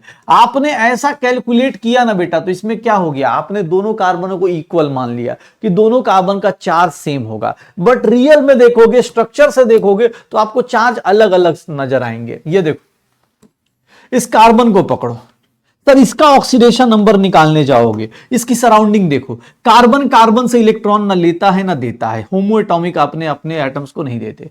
कार्बन हाइड्रोजन में ज्यादा इलेक्ट्रोनेगेटिव कौन, सर कार्बन। तो कार्बन पे कितना आएगा, +1 सर, यहां -1, यहां +1 हाइड्रोजन पे, तो यहां पर -1, यहां +1, तो ये क्या हो गया -1। सर ऑक्सीडेशन नंबर कितना आ जाएगा, -3। अगर मैं इस कार्बन की बात करूं तो इस कार्बन का ऑक्सीडेशन नंबर अगर आप निकालने चलते हो तो ये देख लो, इसके ऊपर कितना आ गया, -2, तो ये कितना हो गया, +2। इसके ऊपर -1, तो ये कितना हो गया, +1। सर अगर कोई बोले सर यहाँ -2 क्यों, बेटा दो बॉन्ड है, दो बॉन्ड, अभी तो याद करो शुरुआत में बताया था, कोवेलेंट बॉन्ड में दो बॉन्ड्स हैं, तो 2 इलेक्ट्रॉन उधर, तो 2 इलेक्ट्रॉन लॉस हो गया। अगर ऑक्सीजन 2 इलेक्ट्रॉन गेन करेगा तो कार्बन 2 इलेक्ट्रॉन लॉस करेगा। इधर एक ही बॉन्ड है, तो इधर -1, इधर -1, तो इधर क्या हो गया, +1। ये दोनों कार्बन का ऑक्सीडेशन नंबर बेटा देख लो, 0 किसी का नहीं है। अगर आपने ऐसे कैलकुलेट कर दिया तो ये क्या आ जाएगा, गलत आ जाएगा। इसीलिए कार्बन का हो, सल्फर का हो, फास्फोरस का हो, क्रोमियम का हो, जैसे अब ये देखो, अब CrO5 है, अगर आप फॉर्मूले से कैलकुलेट करो, फॉर्मूले से कैलकुलेट करोगे कितना आ जाएगा, सर क्रोमियम का ऑक्सीडेशन नंबर +10 आ गया। सर ऐसे कैलकुलेट करोगे हमेशा गलत, क्यों, क्योंकि आपने हर एक ऑक्सीजन को कितना मान लिया कि सर वो -2 वाला है। बट रियल में देखोगे, CrO5 का स्ट्रक्चर देखोगे तो सिर्फ एक ही ऑक्सीजन है जो -2 में है। सर ऑक्सीजन अगर सिंगल बॉन्ड कनेक्टेड है तो उसको पेरोक्साइड बोलते हैं। आप देख लो, एक ही ऑक्सीजन है जो -2 दिखेगा आपको। ये देखो क्रोमियम को देखो, इधर -2 है, सर इस क्रोमियम पे कितना आएगा ऑक्सीडेशन नंबर, +2। अगर ये ऑक्सीजन 2 इलेक्ट्रॉन ले गया तो इस पे +2, यहां -1, तो यहां क्या हो गया, +1, यहां -1, तो यहां क्या हो गया, +1, यहां -1, एक एक बॉन्ड है तो एक एक बॉन्ड, सर यहां -1 +1। याद रखिएगा ऑक्सीडेशन नंबर क्रोमियम का कितना हो गया, सर +6। लेकिन अगर आप फॉर्मूले से निकालते, नॉर्मल तरीके से निकालते, कितना आ जाता, +10 आ जाता। तो इसको बटरफ्लाई स्ट्रक्चर भी बोलते हैं बेटा, सुंदर सा बटरफ्लाई स्ट्रक्चर बनता है। एक्चुअली इसमें इस तरह के क्वेश्चंस को ध्यान रखिएगा, जैसे अब कोई तुमसे ये बोल दे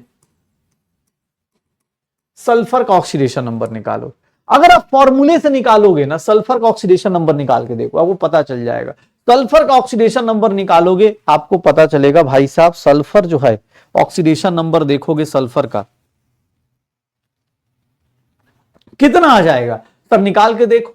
सल्फर का ऑक्सीडेशन नंबर ये देखो, +2 + x -10 = x की वैल्यू +8। बेटा ऑक्सीडेशन नंबर ऑफ सल्फर कभी +8 आ ही नहीं सकता।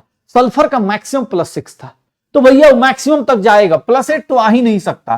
कि रीजन क्या है, तो एक्चुअली सर यहां पर आपने सारे ऑक्सीजन को क्या मान लिया है, सारे ऑक्सीजन को -2 वाला मान लिया। बट रियल लाइफ में देखेंगे, अगर स्ट्रक्चर देखेंगे तो स्ट्रक्चर बेटा देख लीजिएगा, सल्फर में ये देखो ऑक्सीडेशन नंबर सल्फर का काउंट करो, ये देखो -2, तो सल्फर पे कितना आ गया, +2, -2 +2, -1 +1, -1 +1, कितना हो जाएगा, +6 आ जाएगा। सल्फर का ऑक्सीडेशन नंबर +6 आया। आपने क्या किया, सारे सल्फर का ऑक्सीजन का कितना मान लिया, -2, यही गड़बड़। जैसे ये देखो, अगर मैं ये देता हूं सर, अब बताओ अगर फॉर्मूले से निकालोगे ना, तुम्हारा ये देखो x -16 = -3, x की वैल्यू कितनी आ गई, +13 आ गई। सर क्रोमियम का ऑक्सीडेशन नंबर +13 आ गया। लेकिन रियल लाइफ में स्ट्रक्चर देखने जाओगे तो बेटा ऐसा होता है, ये देखो रियल लाइफ में देखोगे स्ट्रक्चर CrO8 का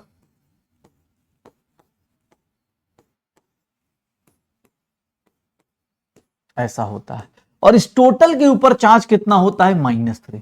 कोई क्रोमियम का ऑक्सीडेशन नंबर अब पूछ दे तो बेटा देखो क्रोमियम का ऑक्सीडेशन नंबर कैसे निकालोगे, सर x ले लेते हैं, सारे के सारे ऑक्सीजन बेटा पेरोक्साइड लिंकेज में है, मतलब एक एक -1 पे हैं, सारे के सारे ऑक्सीजन -1 पे हैं, तो x -8 = -3। एक्स की वैल्यू देखोगे, क्रोमियम का ऑक्सीडेशन नंबर इस केस में भी देखोगे किसके बराबर आएगा, +5 के। देख ले। तो भैया कुछ लोगों का कार्बन, सल्फर, फास्फोरस, क्रोमियम, इनके ऑब्वियस है, जिन लोगों को स्ट्रक्चर्स याद नहीं है, मैं लास्ट में स्ट्रक्चर अभी आपको दे दूंगा, नोट्स के लास्ट में आपको स्ट्रक्चर्स मिल जाएंगे, आप वहां से स्ट्रक्चर्स भी देख सकते हो। अगर स्ट्रक्चर याद ना हो तो प्लीज इनके स्ट्रक्चर से क्वेश्चन जरूर अटेम्प्ट कीजिएगा। डन। फिर अगर देखें तो एक और चीज आती है, that is rule number 11। If oxidation number of an atom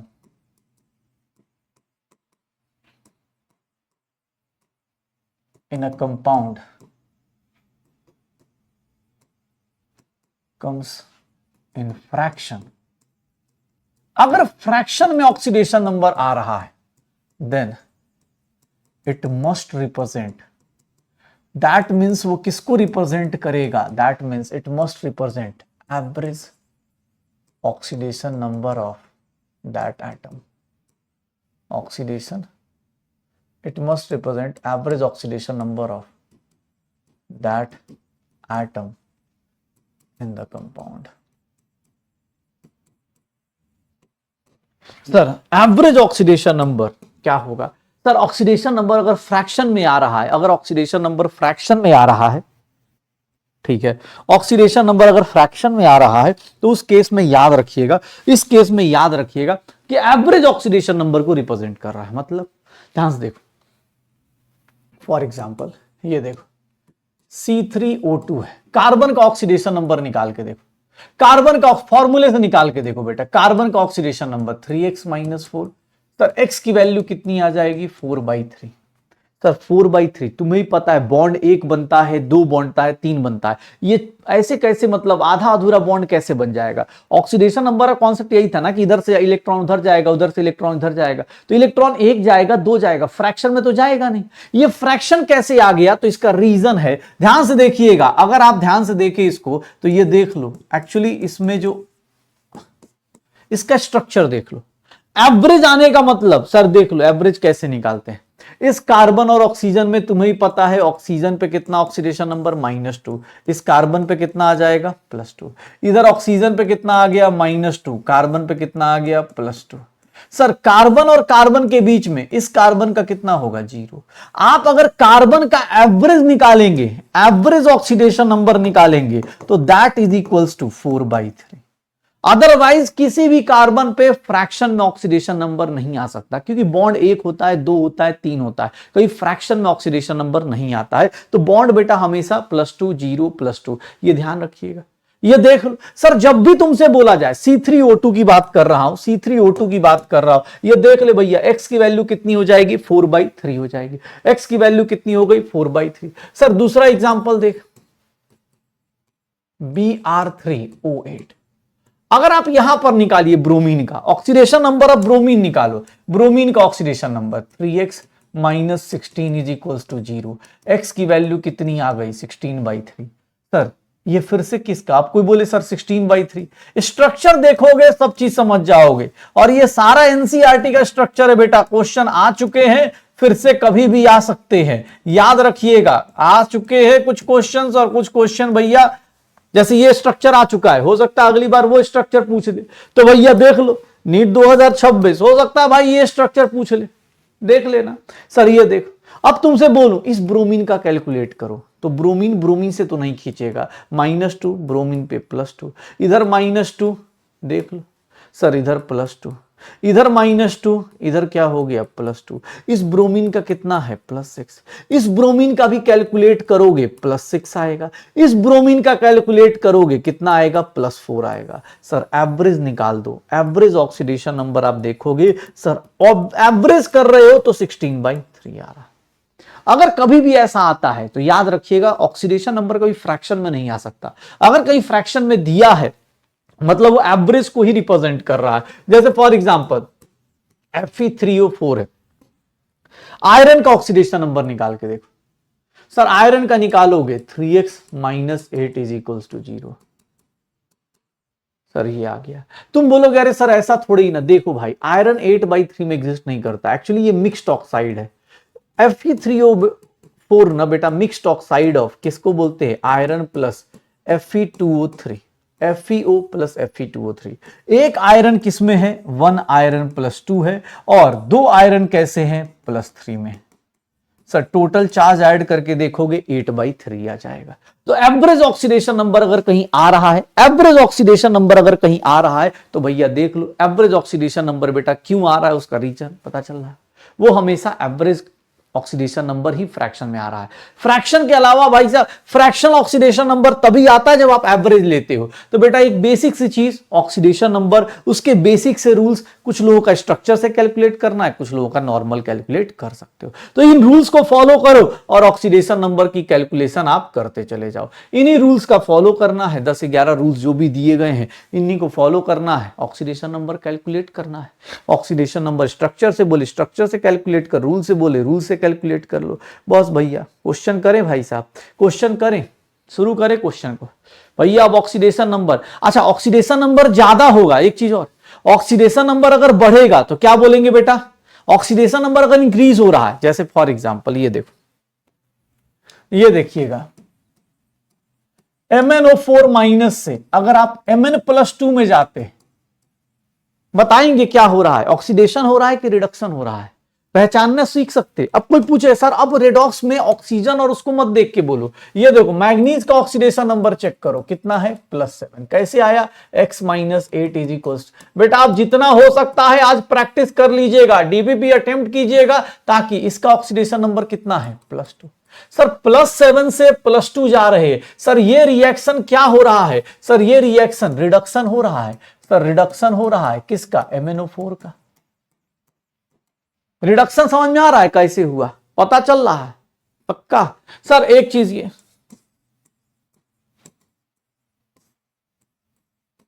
sir यहां पर बताएंगे क्या हो रहा है, रिडक्शन हो रहा है कि ऑक्सीडेशन हो रहा है। सर रिडक्शन हो रहा है कि ऑक्सीडेशन हो रहा है, कैसे पहचाने, ऑक्सीजन ऑक्सीजन सब जगह है। सर यहां कार्बन को देख लो, कार्बन को बेटा इसको बोलते हैं ऑक्सलेट आयन, ये कार्बन का C2O4 ऑक्जेलिक एसिड से मिलकर बना होता है ऑक्सलेट आयन, ये देख लो ऑक्सलेट आयन बोला जाता है बेटा, ये ऑक्सलेट आयन, जो लोग एकदम बेसिक भूल गए ये देख लीजिए। कार्बन का ऑक्सीडेशन नंबर निकालोगे, स्ट्रक्चर से ही दिख रहा है +3 और +3, बाकी अगर आप ऐसे भी निकालोगे, थोड़ा सा प्रैक्टिस बढ़ाइएगा ताकि कार्बन का, एक कार्बन का ऑक्सीडेशन नंबर +3, यहां पर कैलकुलेट करेंगे, सर यहां पर कार्बन का ऑक्सीडेशन नंबर +4। सर +3 से +4 जा रहा है, +3 से +4 जा रहा है, सर ये किसको रिप्रेजेंट करेगा, सर +3 से +4 जा रहा है, मतलब ये क्या बता रहा है, ऑक्सीडेशन को रिप्रेजेंट कर रहा है। तो अब ऑक्सीडेशन रिडक्शन बेटा जरूरी नहीं है कि ऑक्सीजन हाइड्रोजन देखा जाए, वो पुराना कॉन्सेप्ट था। या तो आप इलेक्ट्रॉन का लॉस या गेन देखेंगे, या फिर आप क्या देखेंगे कि भैया इंक्रीज इन ऑक्सीडेशन नंबर या डिक्रीज इन ऑक्सीडेशन नंबर। आज से ये चीज दिमाग में बिठा लीजिएगा कि हमेशा ऑक्सीडेशन इंक्रीज और डिक्रीज ऑक्सीडेशन नंबर का कैलकुलेट करके ही बताएंगे। प्लीज बेटा फटाफट प्रैक्टिस शुरू करते। कोबाल्ट का ऑक्सीडेशन नंबर बताना है, क्या होगा, कोबाल्ट का ऑक्सीडेशन नंबर बताना है, कैसे निकाल, वीडियो पॉज करो। कोबाल्ट एक ही एटम है X, सर अमोनिया पे कितना चार्ज है, 0। सर क्लोरीन पे कितना होता है, जब उसका कैलकुलेट नहीं करना है तो क्लोरीन पे कितना लेंगे, -1, ब्रोमीन का -1। Sir x - 3 is equals to 0। x की वैल्यू कितनी होगी, +3।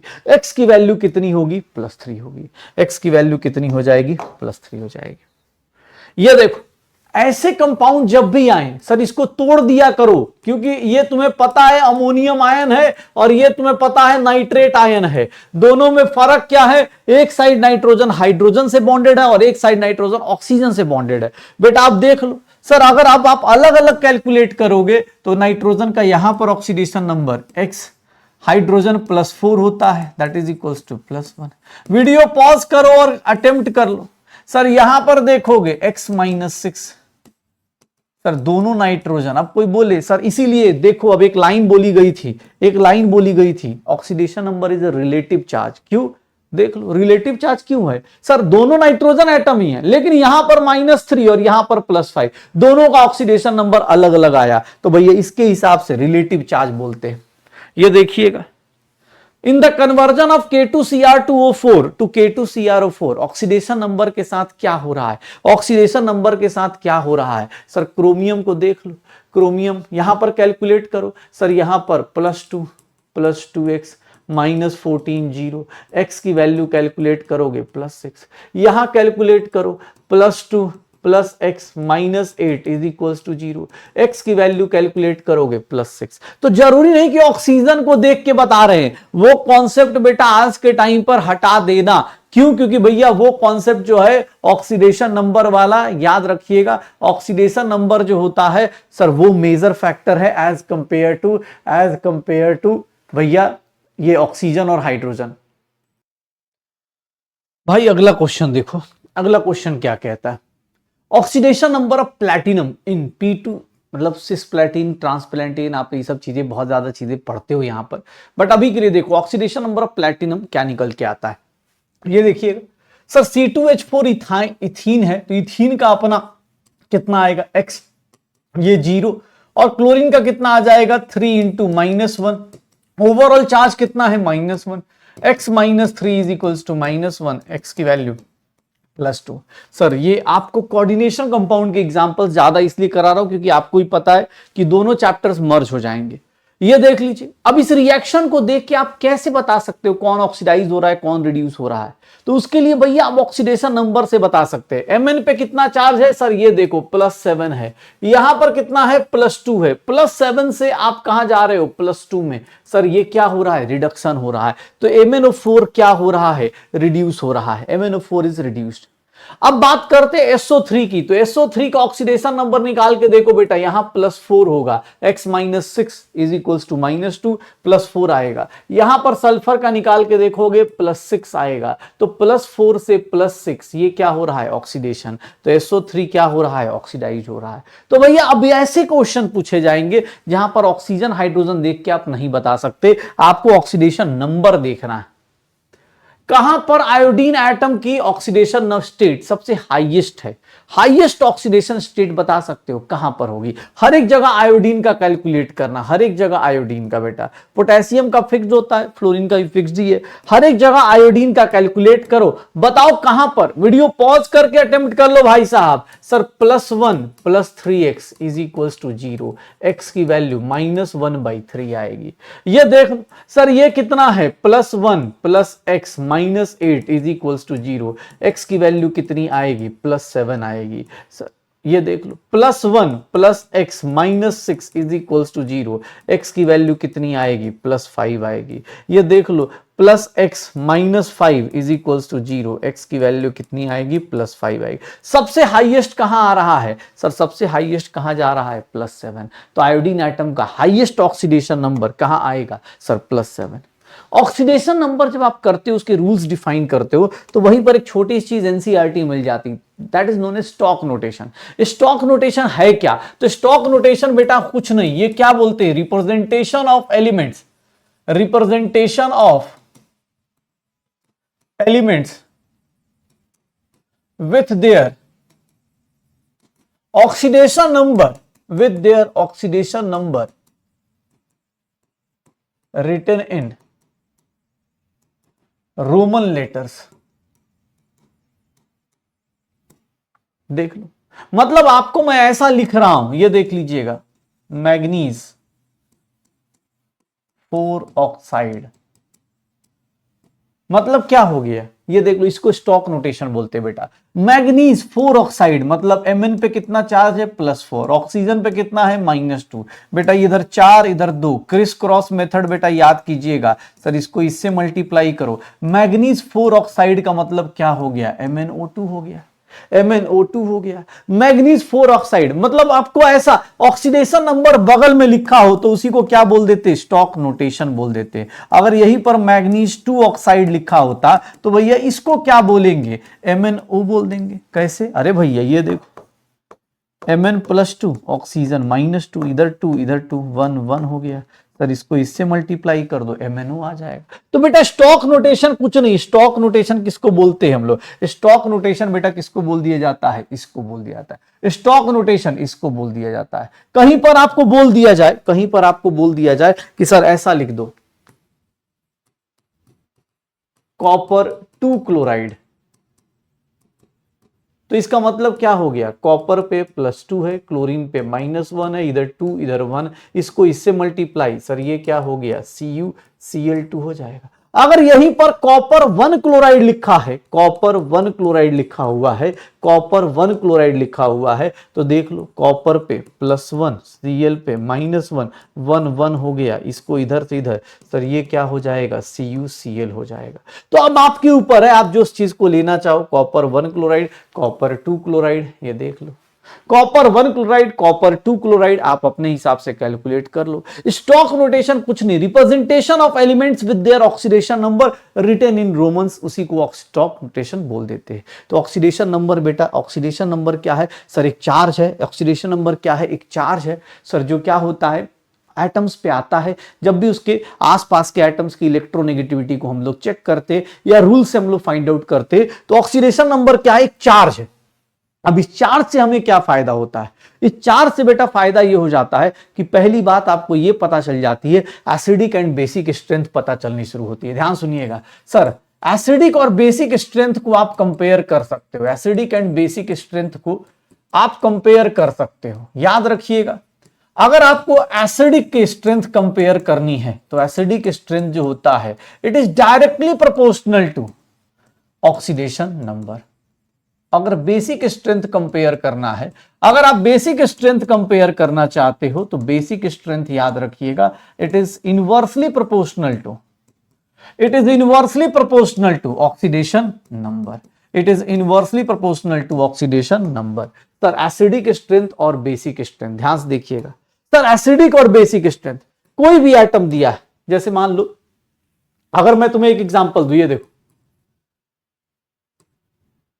HOCl है, HOCl डबल बॉन्ड O, इसको बेटा HOCl बोल देते हैं हम लोग, HOCl बोल देते हैं, इसको हम लोग बोल देते हैं HClO2 बोल देते हैं।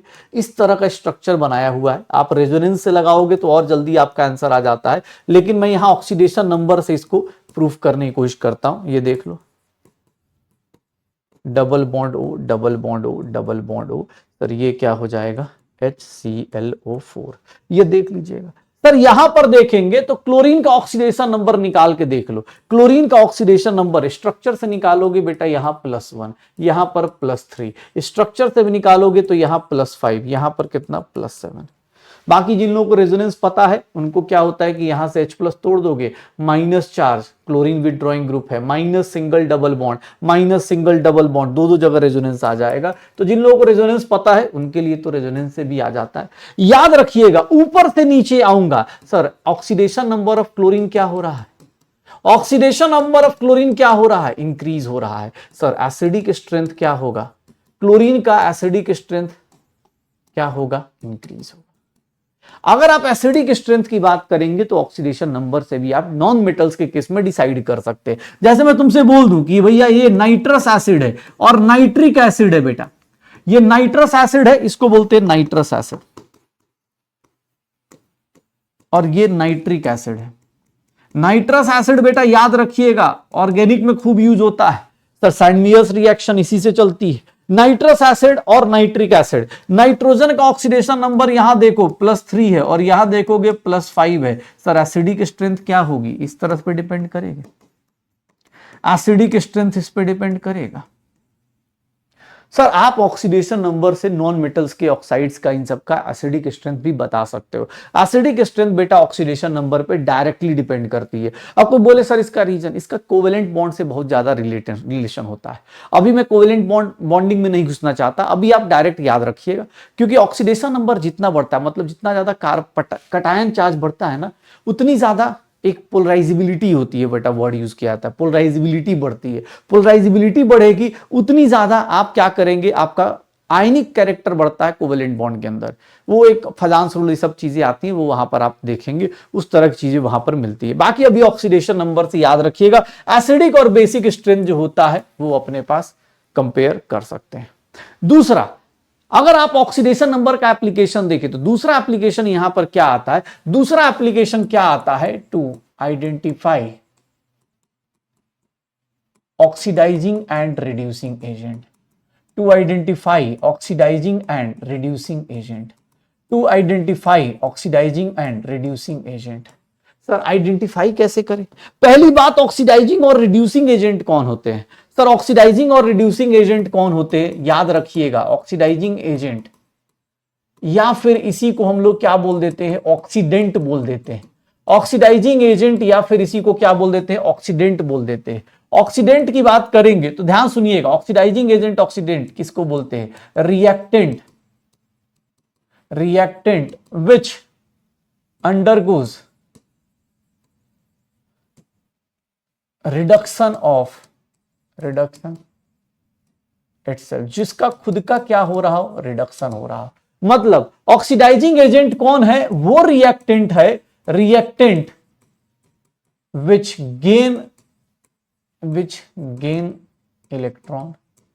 सर ऑक्सीडाइजिंग एजेंट वो होता है जो क्या करता है? रिएक्टेंट विच ऑक्सीडाइजेस, नाम से ही पता चल रहा है, ऑक्सीडाइजेस अदर रिएक्टेंट, जो अदर रिएक्टेंट को क्या करता है? ऑक्सीडाइज करता है। ऑक्सीडाइजिंग एजेंट भाई साहब देख लो, ऑक्सीडाइजिंग एजेंट को बार बार शॉर्टकट में लिखना है तो हम क्या करेंगे? OA लिख देंगे।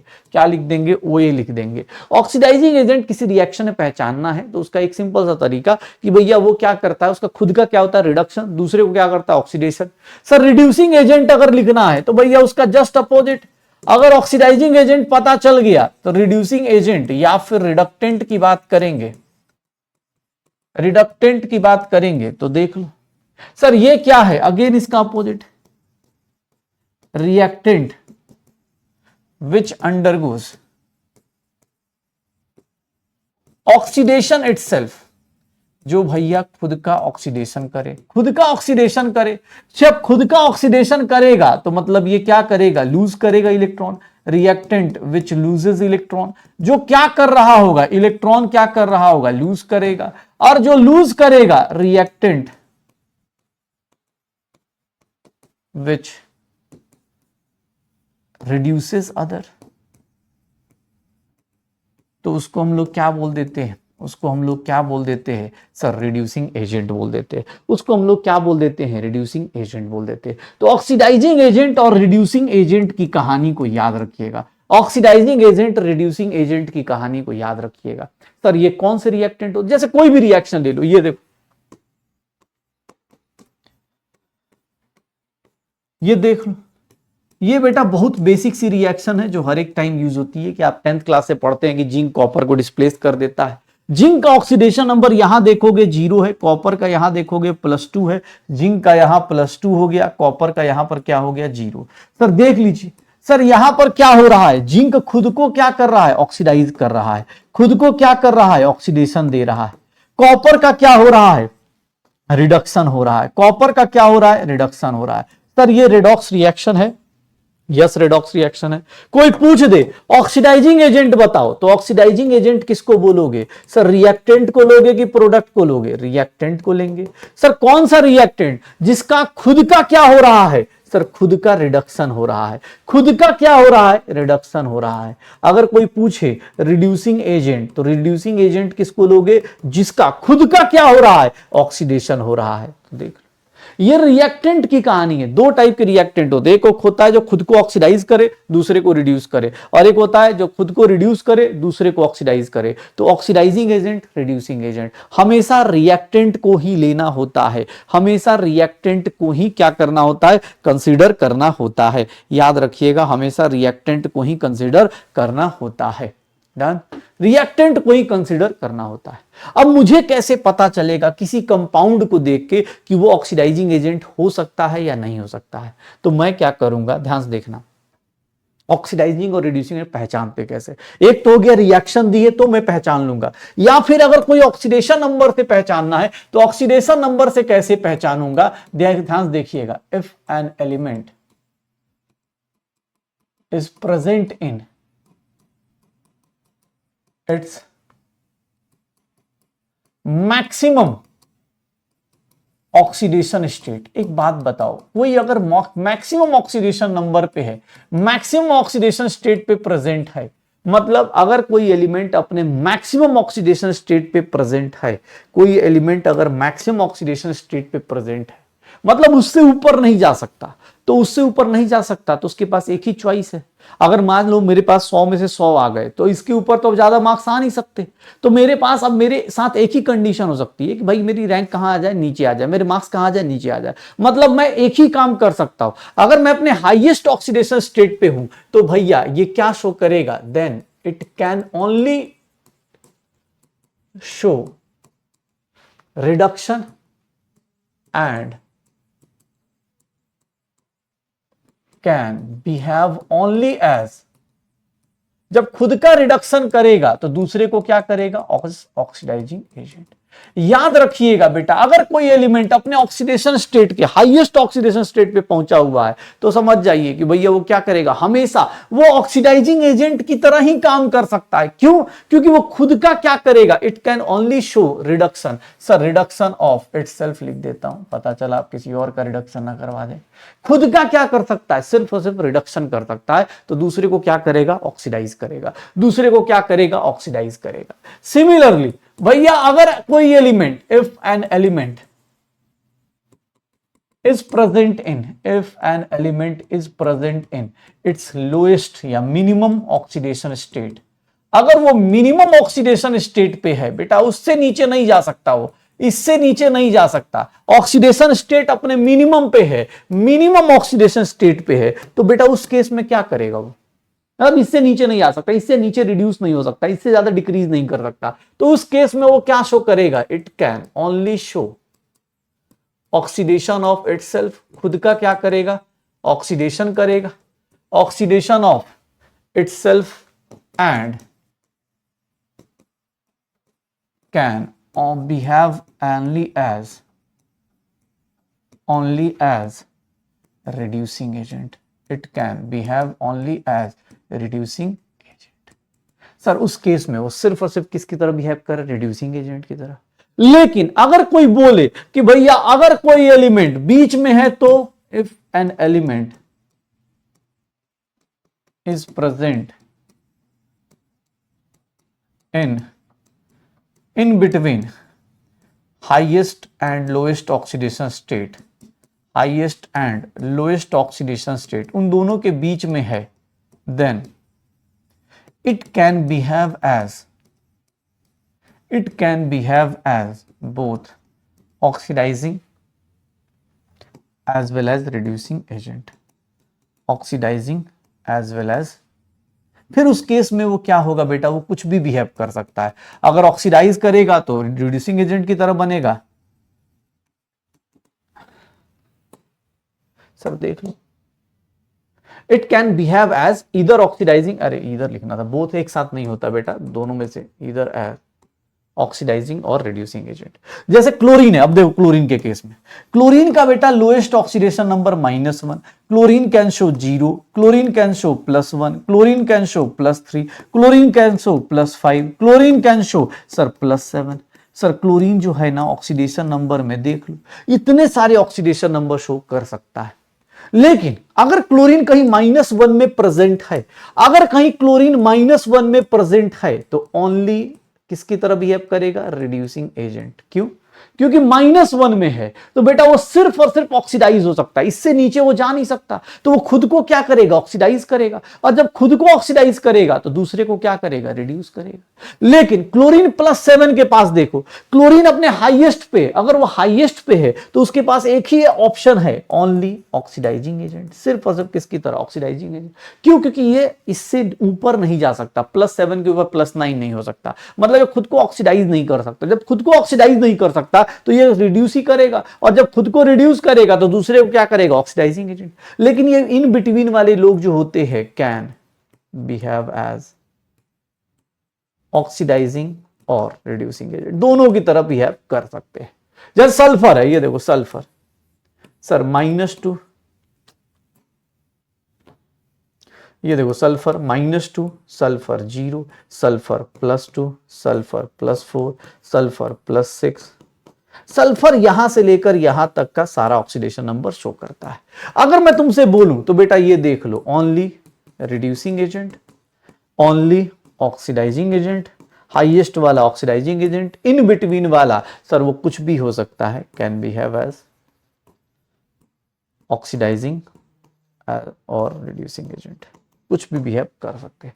हाईएस्ट वाला हमेशा ऑक्सीडाइजिंग एजेंट, लोएस्ट वाला रिड्यूसिंग एजेंट। अगर ऑक्सीडेशन नंबर का रेंज आपको पता है तो यू कैन आइडेंटिफाई कि सर कौन ऑक्सीडाइजिंग एजेंट की तरह बिहेव करेगा, कौन रिड्यूसिंग एजेंट की तरह बिहेव कर सकता है। तो ये चीजें ध्यान रखिएगा, ये चीजें ध्यान रखिएगा। यहां पर बेटा फिर से डेफिनेशन दी गई है, डेफिनेशन आपको ऑलरेडी बता चुका हूं। ऑक्सीडाइजिंग एजेंट के केस में एग्जांपल्स आप चाहें तो ऐड कर सकते हैं अपने नोट्स में कि एग्जांपल्स ये कुछ ऑक्सीडाइजिंग एजेंट के एग्जांपल्स हैं। ऑक्सीडाइजिंग एजेंट कौन कौन से लोग होंगे जिनका इलेक्ट्रोनेगेटिव ज्यादा होगा, क्यों? क्योंकि दूसरे के इलेक्ट्रॉन, ऑक्सीडाइजिंग एजेंट कौन होता है? जो खुद को रिड्यूस करता है, जो गेन ऑफ इलेक्ट्रॉन करता है। तो गेन इलेक्ट्रॉन कौन करता है? जो ज्यादा इलेक्ट्रोनेगेटिव होगा, या फिर कोई अपने हाईएस्ट ऑक्सीडेशन स्टेट में होगा, या फिर ऑक्सीडाइजिंग एजेंट भैया कौन होगा? जो डोनेट कर सकता है ऑक्सीजन। सर जो डोनेट कर सकता है ऑक्सीजन, तो ये देख लो। तो एग्जांपल्स ध्यान रखिएगा। ऑक्सीडाइजिंग एजेंट वो होते हैं जिनको ऑब्वियस है, जिनकी इलेक्ट्रॉन देने की टेंडेंसी, इलेक्ट्रॉन लेने की टेंडेंसी ज्यादा हो, ताकि अपने आप को रिड्यूस कर पाए, अपने आप को रिड्यूस कर पाए, और इलेक्ट्रॉन एलिमेंट्स और हाईएस्ट ऑक्सीजन या फिर ऑक्सीजन डोनेट कर पाए। सर एग्जांपल्स आप लिख सकते, डेफिनेशन ऑलरेडी बता चुका हूं, तो examples of reducing agent, definition already हो चुकी है। Examples of reducing agent, reducing agent कौन है? जो sir lowest oxidation state, sir जो क्या करे? डोनेट हाइड्रोजन, तो उनको देख लो। जो डोनेट कर सकता है हाइड्रोजन, तो ऑक्सीडाइजिंग और reducing agent. Applications of oxidation number देख लो,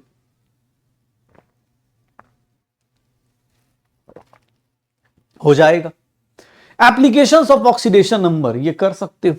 एप्लीकेशन ये है आपके पास, high electropositive, lowest oxidation, donate hydrogen, जैसे हाइड्राइड है, कुछ एसिड्स भी होते हैं जो डोनेट करते हैं हाइड्रोजन को। अगर कोई एलिमेंट अपने ऑक्सीडेशन स्टेट पे है, मैक्सिमम पे है, तो भैया oxidising agent. Minimum oxidation state पे है तो रिड्यूसिंग एजेंट। और अगर इंटरमीडिएट है, बिटवीन मैक्सिमम और मिनिमम की बात कर रहे, इंटरमीडिएट है, तो वो किसकी तरह बिहेव कर सकता है? Oxidising as well as reducing. Disproportionation थोड़ी देर बाद पता चल जाएगा कि it can disproportionate as well. Done. तो भैया किसी भी ऑक्सीडेशन स्टेट को देख के हम ऑक्सीडाइजिंग और रिड्यूसिंग एजेंट की तरह बता सकते हैं। जैसे इस क्वेश्चन को देखो, पूछ रहा है कि कौन दोनों की तरह बिहेव कर सकता है, both oxidising as reducing agent. कौन दोनों की तरह बिहेव कर सकता है? इन कंपाउंड्स में देखो कौन है जो दोनों की तरह बिहेव कर सकता है। वीडियो पॉज करो। सल्फर का ऑक्सीडेशन स्टेट बेटा यहां +6 है, तो ओनली क्या होगा सर? Oxidising agent.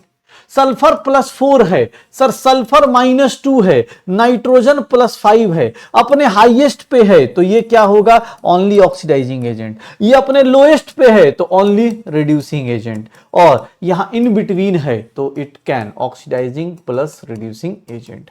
बेटा देख लीजिए, छोटे छोटे क्वेश्चन, रिडॉक्स के क्वेश्चन बहुत डिफिकल्ट नहीं आते, बहुत प्यारे से और छोटे से क्वेश्चन आते, लेकिन हाँ वही है, साथ साथ में चलते रहना है। ये देखिएगा इस रिएक्शन में, देखो हाइड्रोजन परऑक्साइड H2O2 दिया हुआ है, H2O2 आपको दिया हुआ है, H2O2 की बात कर रहे हैं, तो H2O2 अगर आपको दिया है तो सर ये देख लो, H2O2 में ऑक्सीजन पे कितना होता है चार्ज? -1। एक बात बताओ, सल्फर पे यहां पर कितना चार्ज है? -2। सल्फर यहां पर कितना है? 0। ऑक्सीजन कितना हो गया? -1 से -2। ये क्या हो रहा है? रिडक्शन हो रहा है।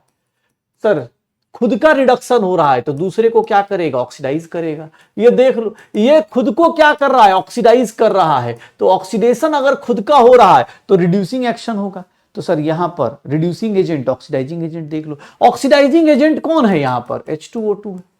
रिड्यूसिंग एजेंट कोई पूछेगा तो कौन है? H2S है। निकाल सकते हो।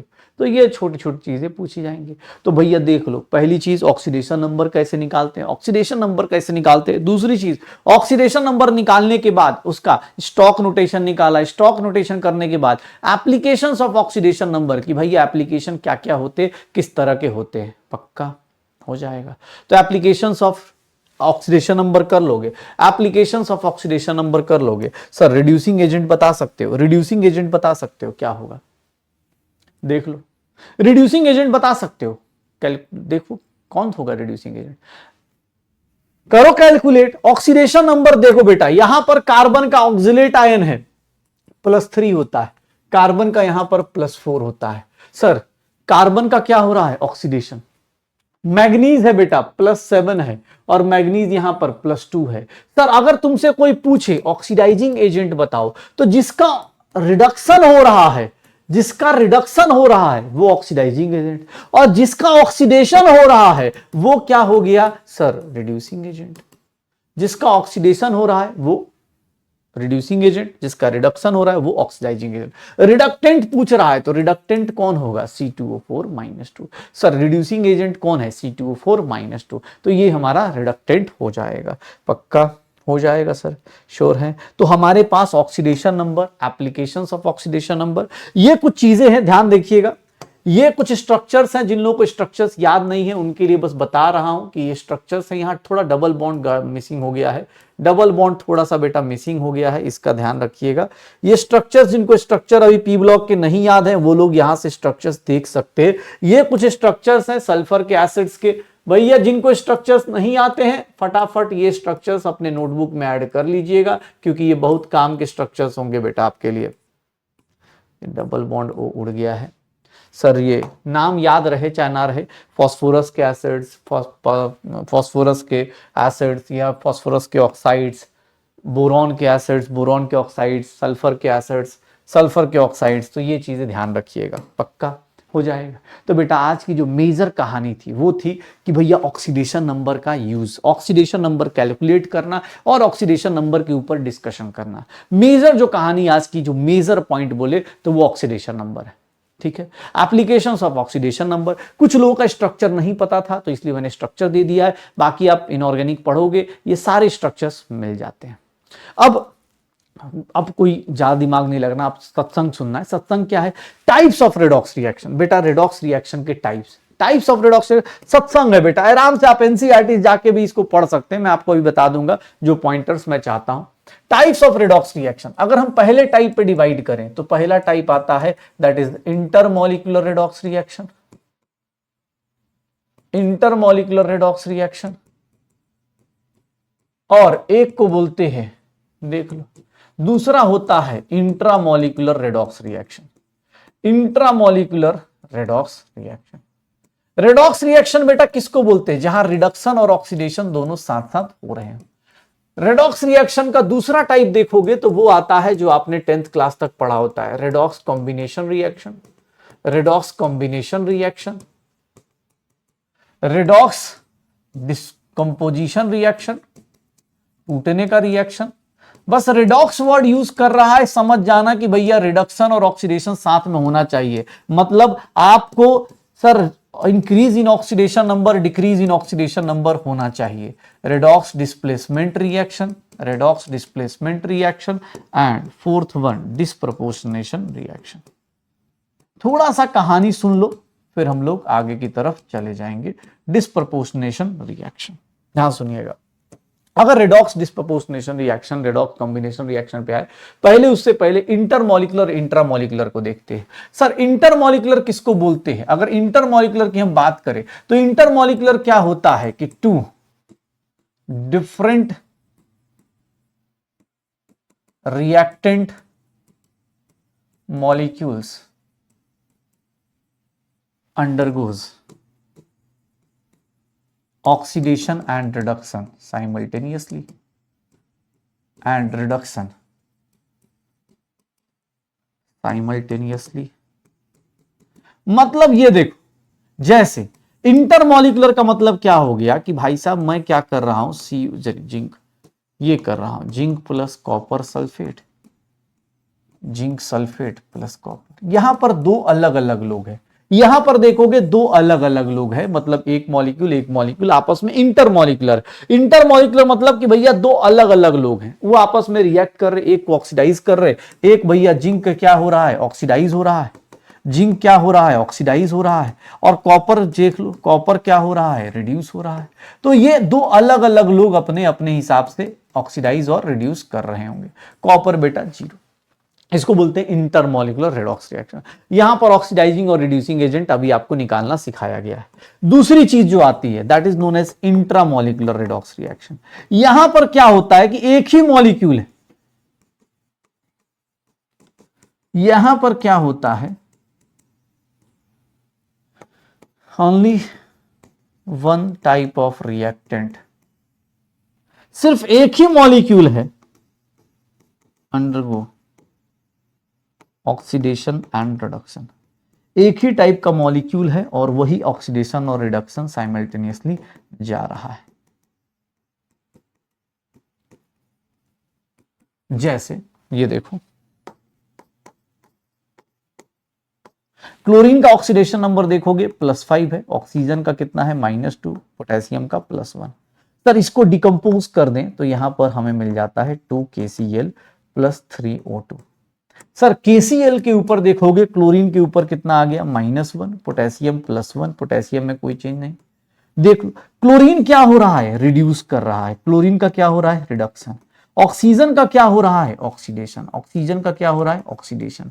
तो याद रखिएगा इंट्रामोलिकुलर का मतलब क्या हो गया कि एक ही मॉलिक्यूल अपने आप को ऑक्सीडाइज और रिड्यूस कर रहा है, एक ही टाइप के मॉलिक्यूल, और भैया इसमें दो अलग अलग मॉलिक्यूल, तो इंट्रामोलिकुलर, इंटरमोलिकुलर। ये बेसिक सी क्लासिफिकेशन है जो आपको रेडॉक्स की पहले टाइप्स में आती है कि इंटरमोलिकुलर और इंट्रामोलिकुलर दोनों में अपने पास बेसिक सा डिफरेंस देख लीजिएगा। बेसिक सा डिफरेंस यही आता है कि भैया ये दोनों के दोनों क्या हो जाएंगे, ओनली वन टाइप ऑफ। अब आते हैं redox combination, redox displacement, redox decomposition reaction. थोड़ा सा थ्योरी है तो इसलिए प्लीज ध्यान दीजिएगा। रिडॉक्स कॉम्बिनेशन रिएक्शन पे आते हैं तो रिडॉक्स कॉम्बिनेशन रिएक्शन के लिए एनसीईआरटी अगर आप पढ़ेंगे तो वहां पर नॉर्मल कॉम्बिनेशन और रिडॉक्स कॉम्बिनेशन में डिफरेंस है। नॉर्मल कॉम्बिनेशन किसको बोलते हैं बेटा, तो नॉर्मल कॉम्बिनेशन जो होता है, जो आप 10th क्लास में ही पढ़ के आए हैं कि दो लोग मिलके दो अलग अलग लोग मिलके सर तीसरा कंपाउंड बना दें। लेकिन यहां पर एक चीज इंपॉर्टेंट मैटर की गई है कि सर हमेशा क्या होना चाहिए, with change in oxidation number. आपका ऑक्सीडेशन नंबर चेंज होना चाहिए। जैसे कार्बन है यहां 0 है, कार्बन यहां ऑक्सीजन 0 है, बट कार्बन यहां +4 हो गया, ऑक्सीजन क्या हो गया, -2 हो गया, तो it is a redox combination reaction. लेकिन अगर तुमसे यह दे दिया जाए, सर ये देखिएगा रेडॉक्स, ये कॉम्बिनेशन है, ऑब्वियस है 10th क्लास के हिसाब से कॉम्बिनेशन है। क्यों, क्योंकि सर दो लोग मिल रहे हैं, सर दो लोग मिल रहे हैं, सर दो लोग मिलेंगे, देख लो सर कंबाइन कर रहे हैं, it is a combination reaction, but oxidation number में कोई चेंज नहीं हो रहा। सर ये देख लो, sir it is a combination reaction, ये कॉम्बिनेशन रिएक्शन है, यस कॉम्बिनेशन रिएक्शन है, बट ये रेडॉक्स कॉम्बिनेशन रिएक्शन नहीं है, रेडॉक्स कॉम्बिनेशन रिएक्शन नहीं कहलाता है। ये क्या होता है, रेडॉक्स कॉम्बिनेशन रिएक्शन नहीं कहलाता है, it is a not a redox combination reaction. क्यों, क्योंकि ऑक्सीडेशन नंबर का चेंज नहीं हो रहा। सर याद रखिएगा कोई भी कॉम्बिनेशन रिएक्शन अगर आप रेडॉक्स कॉम्बिनेशन कहना चाहते हो तो इधर ए और बी, सर एक ए और बी में जो भी दो लोग कंबाइन कर रहे हैं उसमें से किसी एक को, इधर ए और बी और both A and B must be in elemental form, मतलब वो कंपाउंड के फॉर्म में नहीं होना चाहिए, अपने एलिमेंट के फॉर्म में होना चाहिए। आप कॉम्बिनेशन रिएक्शन, अगर रेडॉक्स कॉम्बिनेशन रिएक्शन डिफाइन करना चाहते हो, आप चाहते हो रेडॉक्स कॉम्बिनेशन रिएक्शन आए, तो वहां पर दो लोग जो कंबाइन कर रहे या तो दोनों के दोनों एलिमेंटल फॉर्म में हो या फिर दोनों में से कोई एक एलिमेंटल फॉर्म में हो। जैसे इस केस में देख लो, सर CH4O2 के साथ कंबाइन कर रहा है, CH4O2 के साथ कंबाइन कर रहा है, H2CO3 बना रहा है या CO2 + H2 जो भी अपने पास, ठीक है। तो कॉम्बिनेशन रिएक्शन के बेटा एग्जांपल्स आपको एनसीईआरटी में ये खूब दिखेंगे, एनसीईआरटी के देखेंगे ये एग्जांपल्स मैं आपके सामने लेके आया हूं। सर दो एलिमेंट्स एलिमेंटल फॉर्म में होना ही चाहिए अगर कंबाइन कर रहे हैं तो, अगर आप कॉम्बिनेशन रिएक्शन डिफाइन कर रहे हैं। और एक चीज और याद रखिएगा, सारे कॉम्बिनेशन रिएक्शन जो 10th क्लास के थे वो रेडॉक्स कॉम्बिनेशन नहीं हो सकते, क्योंकि ऑक्सीडेशन नंबर का चेंज होना जरूरी है रेडॉक्स रिएक्शन के लिए। रेडॉक्स रिएक्शन के लिए कॉम्बिनेशन या डिकम्पोजिशन जो भी तुम बोलो, सबके लिए चेंज इन ऑक्सीडेशन नंबर तो होना ही चाहिए। मतलब देख लो डिकम्पोजिशन रिएक्शन किसको बोलेंगे, a compound breaks down to one more than one product is known as sir redox combination, redox decomposition. लेकिन यहां भी एक कंडीशन है कि जब भी डिकम्पोजिशन रिएक्शन को रेडॉक्स करना है तो जो प्रोडक्ट बने उसमें से कम एक बंदा किसमें बने, सर एलिमेंटल फॉर्म में। कम से कम एक बंदा किसमें बने, एलिमेंटल फॉर्म में। देख लो, क्योंकि अदरवाइज वो हो ही नहीं पाएगा। Ag+1 है, ऑक्सीजन -2 है, Ag 0, ऑक्सीजन कितना हो गया 0। एक क्लोरीन कितना है सर +5 है, क्लोरीन कितना है -1, ऑक्सीजन -2, यहां पर कितना 0। Sir all decomposition reactions are not combination reactions. फिर से वही एग्जांपल, +4 +2, ये देख लो, मैग्नीशियम +2, ये -2, कार्बन +4, यहां -2, तो ये कभी all decomposition reactions are not redox reaction. Sir जहां पर आपका जब तक ऑक्सीडेशन नंबर का चेंज नहीं होगा आप रेडॉक्स रिएक्शन नहीं बोलोगे, इस बात का ध्यान रखिएगा, क्योंकि रेडॉक्स रिएक्शन की स्टार्टिंग हमने ऑक्सीडेशन नंबर के चेंज से करी है कि भैया आज के टाइम पे ऑक्सीडेशन नंबर जो होता है वही चेंज कंसीडर किया जाता है, हाइड्रोजन ऑक्सीजन को हम कंसीडर नहीं करते हैं। जैसे देख लो ये सारे रेडॉक्स डिकम्पोजिशन रिएक्शन है, सारे रेडॉक्स डिकम्पोजिशन रिएक्शन है। एनसीईआरटी के एग्जांपल्स इसलिए करा रहा हूं क्योंकि भैया यही क्वेश्चन डायरेक्ट उठ के आ जाते हैं। एनसीईआरटी के एग्जांपल्स बेटा ध्यान रखिएगा, एनसीईआरटी के एग्जांपल्स बहुत ज्यादा इंपॉर्टेंट है। एक चीज और, डिस्प्लेसमेंट रिएक्शन। डिस्प्लेसमेंट रिएक्शन क्या है कि सर जब एक एटम दूसरे एटम को डिस्प्लेस कर दे। अब डिस्प्लेसमेंट में क्या होता है कि भैया मेटल क्या कर रहा है, मेटल डिस्प्लेसमेंट रिएक्शन। अब मेटल अगर डिस्प्लेस कर रहा है और अगर नॉन मेटल डिस्प्लेस कर रहा है तो मेटल और non metal displacement. Metal displacement reaction के लिए बेटा यहां पर इलेक्ट्रोकेमिकल सीरीज, या फिर आप उसको 10th क्लास तक ऐसे पढ़ते हैं इलेक्ट्रोकेमिकल सीरीज या फिर रिएक्टिविटी सीरीज बोल दिया जाता है। रिएक्टिविटी सीरीज बोल दिया जाता है कि रिएक्टिविटी सीरीज, इलेक्ट्रोकेमिकल सीरीज या फिर उसको हम बोल देते हैं रिएक्टिविटी सीरीज। तो रिएक्टिविटी सीरीज से हम मेटल का रिएक्टिविटी देखते और उससे डिसाइड करते कि मेटल डिस्प्लेसमेंट कौन कहां कर पाएगा। जैसे देख लो सर जिंक कॉपर को डिस्प्लेस कर देता है, ये सारी चीजें कहां यूज करती हैं सर, इलेक्ट्रोकेमिकल सीरीज से।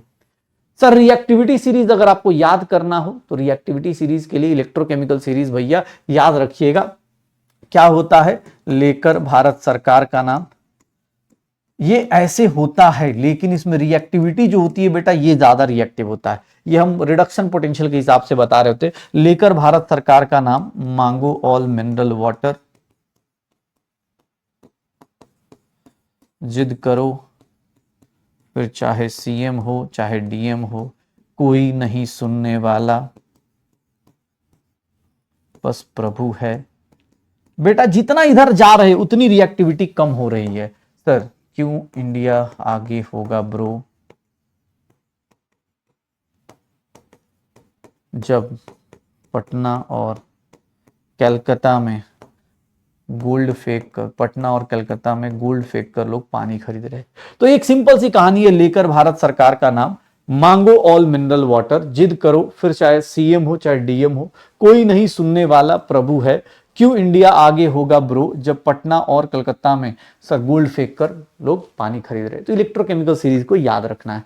इससे रिएक्टिविटी सीरीज है बेटा, सबसे ज्यादा रिएक्टिव मेटल लिथियम है, लिथियम आयंस की बैटरीज। ये एक्चुअली पोटेंशियल का ऑर्डर है, पोटेंशियल का ऑर्डर होता है, लेकिन अभी हम इसको इस तरह से याद रखते हैं कि भैया ये देख लीजिएगा, ठीक है। नॉन मेटल्स में देखेंगे तो रिएक्टिविटी ये इसकी ज्यादा होगी, क्योंकि नॉन मेटल्स इलेक्ट्रॉन लेना चाहते हैं और ये देना चाहता है। तो लिथियम देना चाहता है तो रिएक्टिविटी लिथियम मेटल के केस में देखेंगे मेटल ज्यादा रिएक्टिव है, sir fluorine non reactive, sorry more reactive non metals है, ठीक है। तो ये बेटा ये सीरीज होती है, आप उसके ऊपर मेटल डिस्प्लेसमेंट रिएक्शन आइडेंटिफाई कर सकते हो।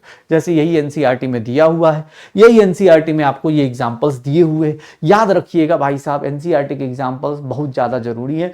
हो सके तो एनसीईआरटी जरूर गो थ्रू कर लीजिएगा। मेटल डिस्प्लेसमेंट में ध्यान सुनिएगा, मेटल डिस्प्लेसमेंट में कुछ इंपॉर्टेंट रिएक्शन ये भी आते हैं। आप एनसीईआरटी में ऐसे रिएक्शन वाइज नहीं पढ़ते हो इसको, आप एनसीईआरटी में देखोगे तो यही सेम चीज आपको पैराग्राफ के फॉर्म में दिख जाएगी। मैं आपको पैराग्राफ भी दिखा दूंगा, लेकिन यहां पर मैं आपको इस तरह से दिखाना चाह रहा हूं क्योंकि आपको इससे एक चीज याद रहे। कुछ लोग नॉन मेटल डिस्प्लेसमेंट में या मेटल के डिस्प्लेसमेंट में हाइड्रोजन डिस्प्लेसमेंट भी होता है। हाइड्रोजन डिस्प्लेसमेंट कौन करता है, तो मेटल प्लस वाटर।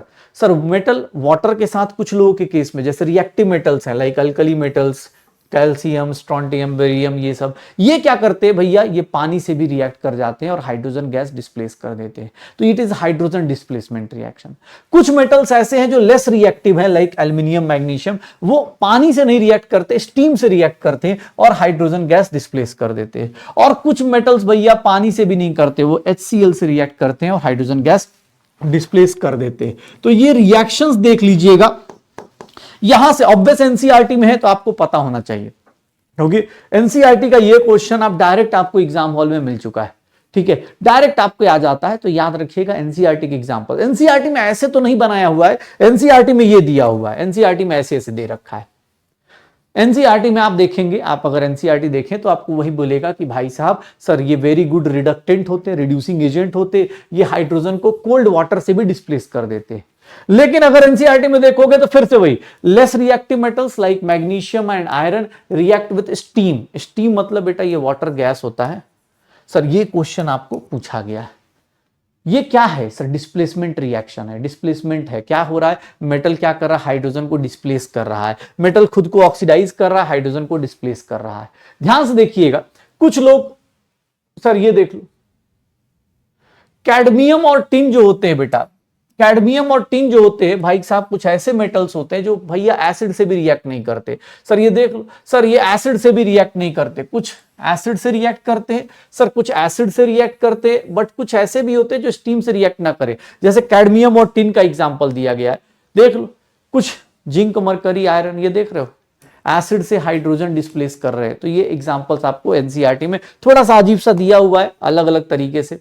यहां पर एक चीज याद रखिएगा, जो एनसीईआरटी में लाइन यूज करी गई है, सर रिएक्टिविटी ऑफ मेटल्स जो होता है, रिएक्टिविटी ऑफ मेटल्स जो होता है डिफाइन किया जाता है कौन कितनी तेजी से हाइड्रोजन गैस डिस्प्लेस कर रहा है। ये चीज आपको एनसीईआरटी में मिल जाएगी और ये याद रखना, एग्जाम हॉल में बेटा डायरेक्ट क्वेश्चन आ सकते हैं। रिएक्टिविटी ऑफ मेटल्स चेक करना है तो रेट ऑफ हाइड्रोजन गैस, मतलब देख लो लिस्ट एक्टिव मेटल आयरन के लिए, फास्टेस्ट किसके लिए हो जाएगा? Most reactive metal sir magnesium के लिए। कुछ मेटल्स ऐसे हैं जो भैया कभी कुछ करते ही नहीं सर, जैसे हम लोगों के पास क्या होता है, सिल्वर गोल्ड, ये सब क्या होते हैं? सिल्वर गोल्ड ये सब क्या करते हैं? एसिड से भी रिएक्ट नहीं करते। सिल्वर और गोल्ड का प्राइस तभी तो इतना महंगा कि भाई टाइम के साथ खराब ही नहीं हो रहा, कोरोजन हो ही नहीं रहा, कुछ कर ही नहीं पा रहा कोई, इसको ऑक्सीडाइज ही नहीं कर पा रहा, ना रिड्यूस कर पा रहा है। सिल्वर गोल्ड को इवन आपको देखोगे तो एक वर्ड यूज किया जाता है, सिल्वर गोल्ड भैया ऐसे रिएक्ट नहीं करता, ये एक्वारेजिया प्रिपेयर किया जाता है। एक्वारेजिया मतलब HCl प्लस HNO3, दो स्ट्रॉन्ग एसिड, वो भी 1:3 के रेशियो में, तब सॉरी 3:1 के रेशियो में, 3:1 के रेशियो में ऐसे प्रिपेयर किया जाता है, तब जाके वो गोल्ड के साथ रिएक्ट करता है। गोल्ड भैया बहुत इनर्ट मेटल टाइप बिहेव करता है, जल्दी रिएक्शन नहीं करेगा। देख लो जिंक, कॉपर, सिल्वर में देख लो, जिंक सर सबसे ज्यादा रिएक्टिव करेगा। तो ये बताते रिएक्टिविटी सीरीज आपको आपने बताई भी मैंने, बाकी आपके ऊपर है। अच्छा ऐसा नहीं कि सिर्फ रिएक्टिविटी सीरीज मेटल्स का ही होता है, नॉन मेटल्स का भी होता है। नॉन मेटल्स का रिएक्टिविटी सीरीज देखोगे तो वहां पर देख लो सर फ्लोरीन क्या होता है, फ्लोरीन भैया एकदम तगड़ा रिएक्टिव। सर फ्लोरीन देखोगे, रिएक्टिविटी सीरीज देखोगे, फ्लोरीन क्लोरीन का ना सबसे ज्यादा, फ्लोरीन सबसे ज्यादा reactive as compare to chlorine, as compare to bromine, as compare to iodine. इनका रिएक्टिविटी बेटा किस पे डिपेंड करता है? नॉन मेटल्स हैं तो इनका रिएक्टिविटी जो है इलेक्ट्रॉन खींचने में।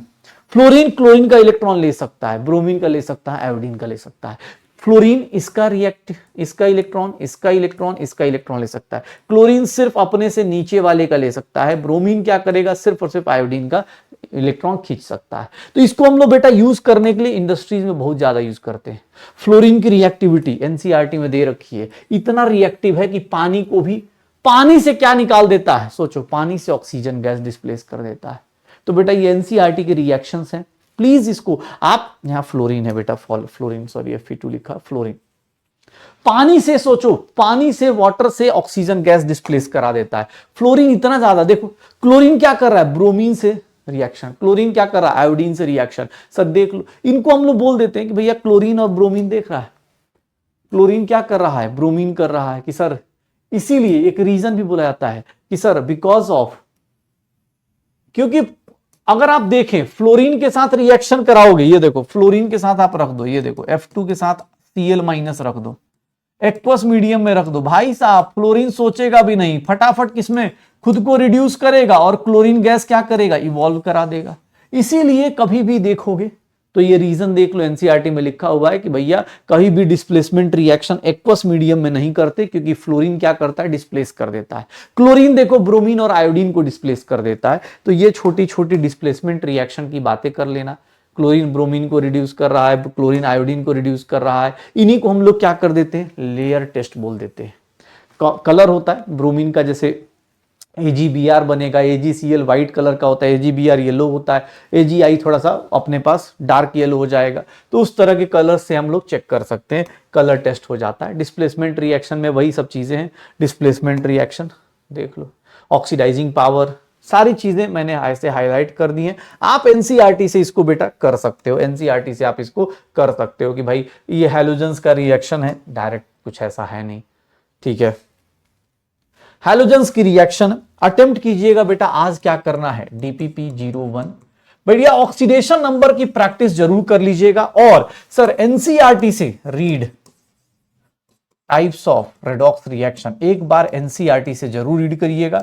डिस्प्रपोर्शनेशन रिएक्शन से बेटा कल की क्लास चालू होगी, और डिस्प्रपोर्शनेशन रिएक्शन कल हम लोग करेंगे। उसके बाद हम लोग चालू करेंगे टिल डिस्प्रपोर्शनेशन रिएक्शन, उसके बाद हम लोग चालू करेंगे बैलेंसिंग, और बैलेंसिंग करने के बाद टिल डिस्प्रपोर्शनेशन रिएक्शन।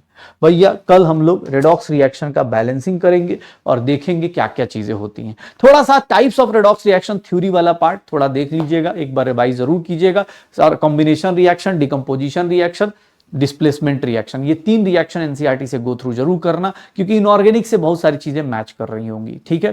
कल हम लोग शुरू करेंगे disproportionation reaction, and then we will go for balancing. Balancing करेंगे, और बैलेंसिंग करने के बाद हम लोग फिर एप्लीकेशंस ऑफ रेडॉक्स रिएक्शन। ये चैप्टर छोटा सा है, पहले ऑक्सीडेशन नंबर की आज जबरदस्त प्रैक्टिस करना, ऑक्सीडेशन नंबर की एप्लीकेशंस की, सो दैट कि ये चैप्टर आपका अपना होता जाए, ठीक है। तो चलो मिलते हैं नए क्लास में, नया चैप्टर शुरू हो गया कल की क्लास में। Okay guys, bye bye, enjoy करो, बाय बाय।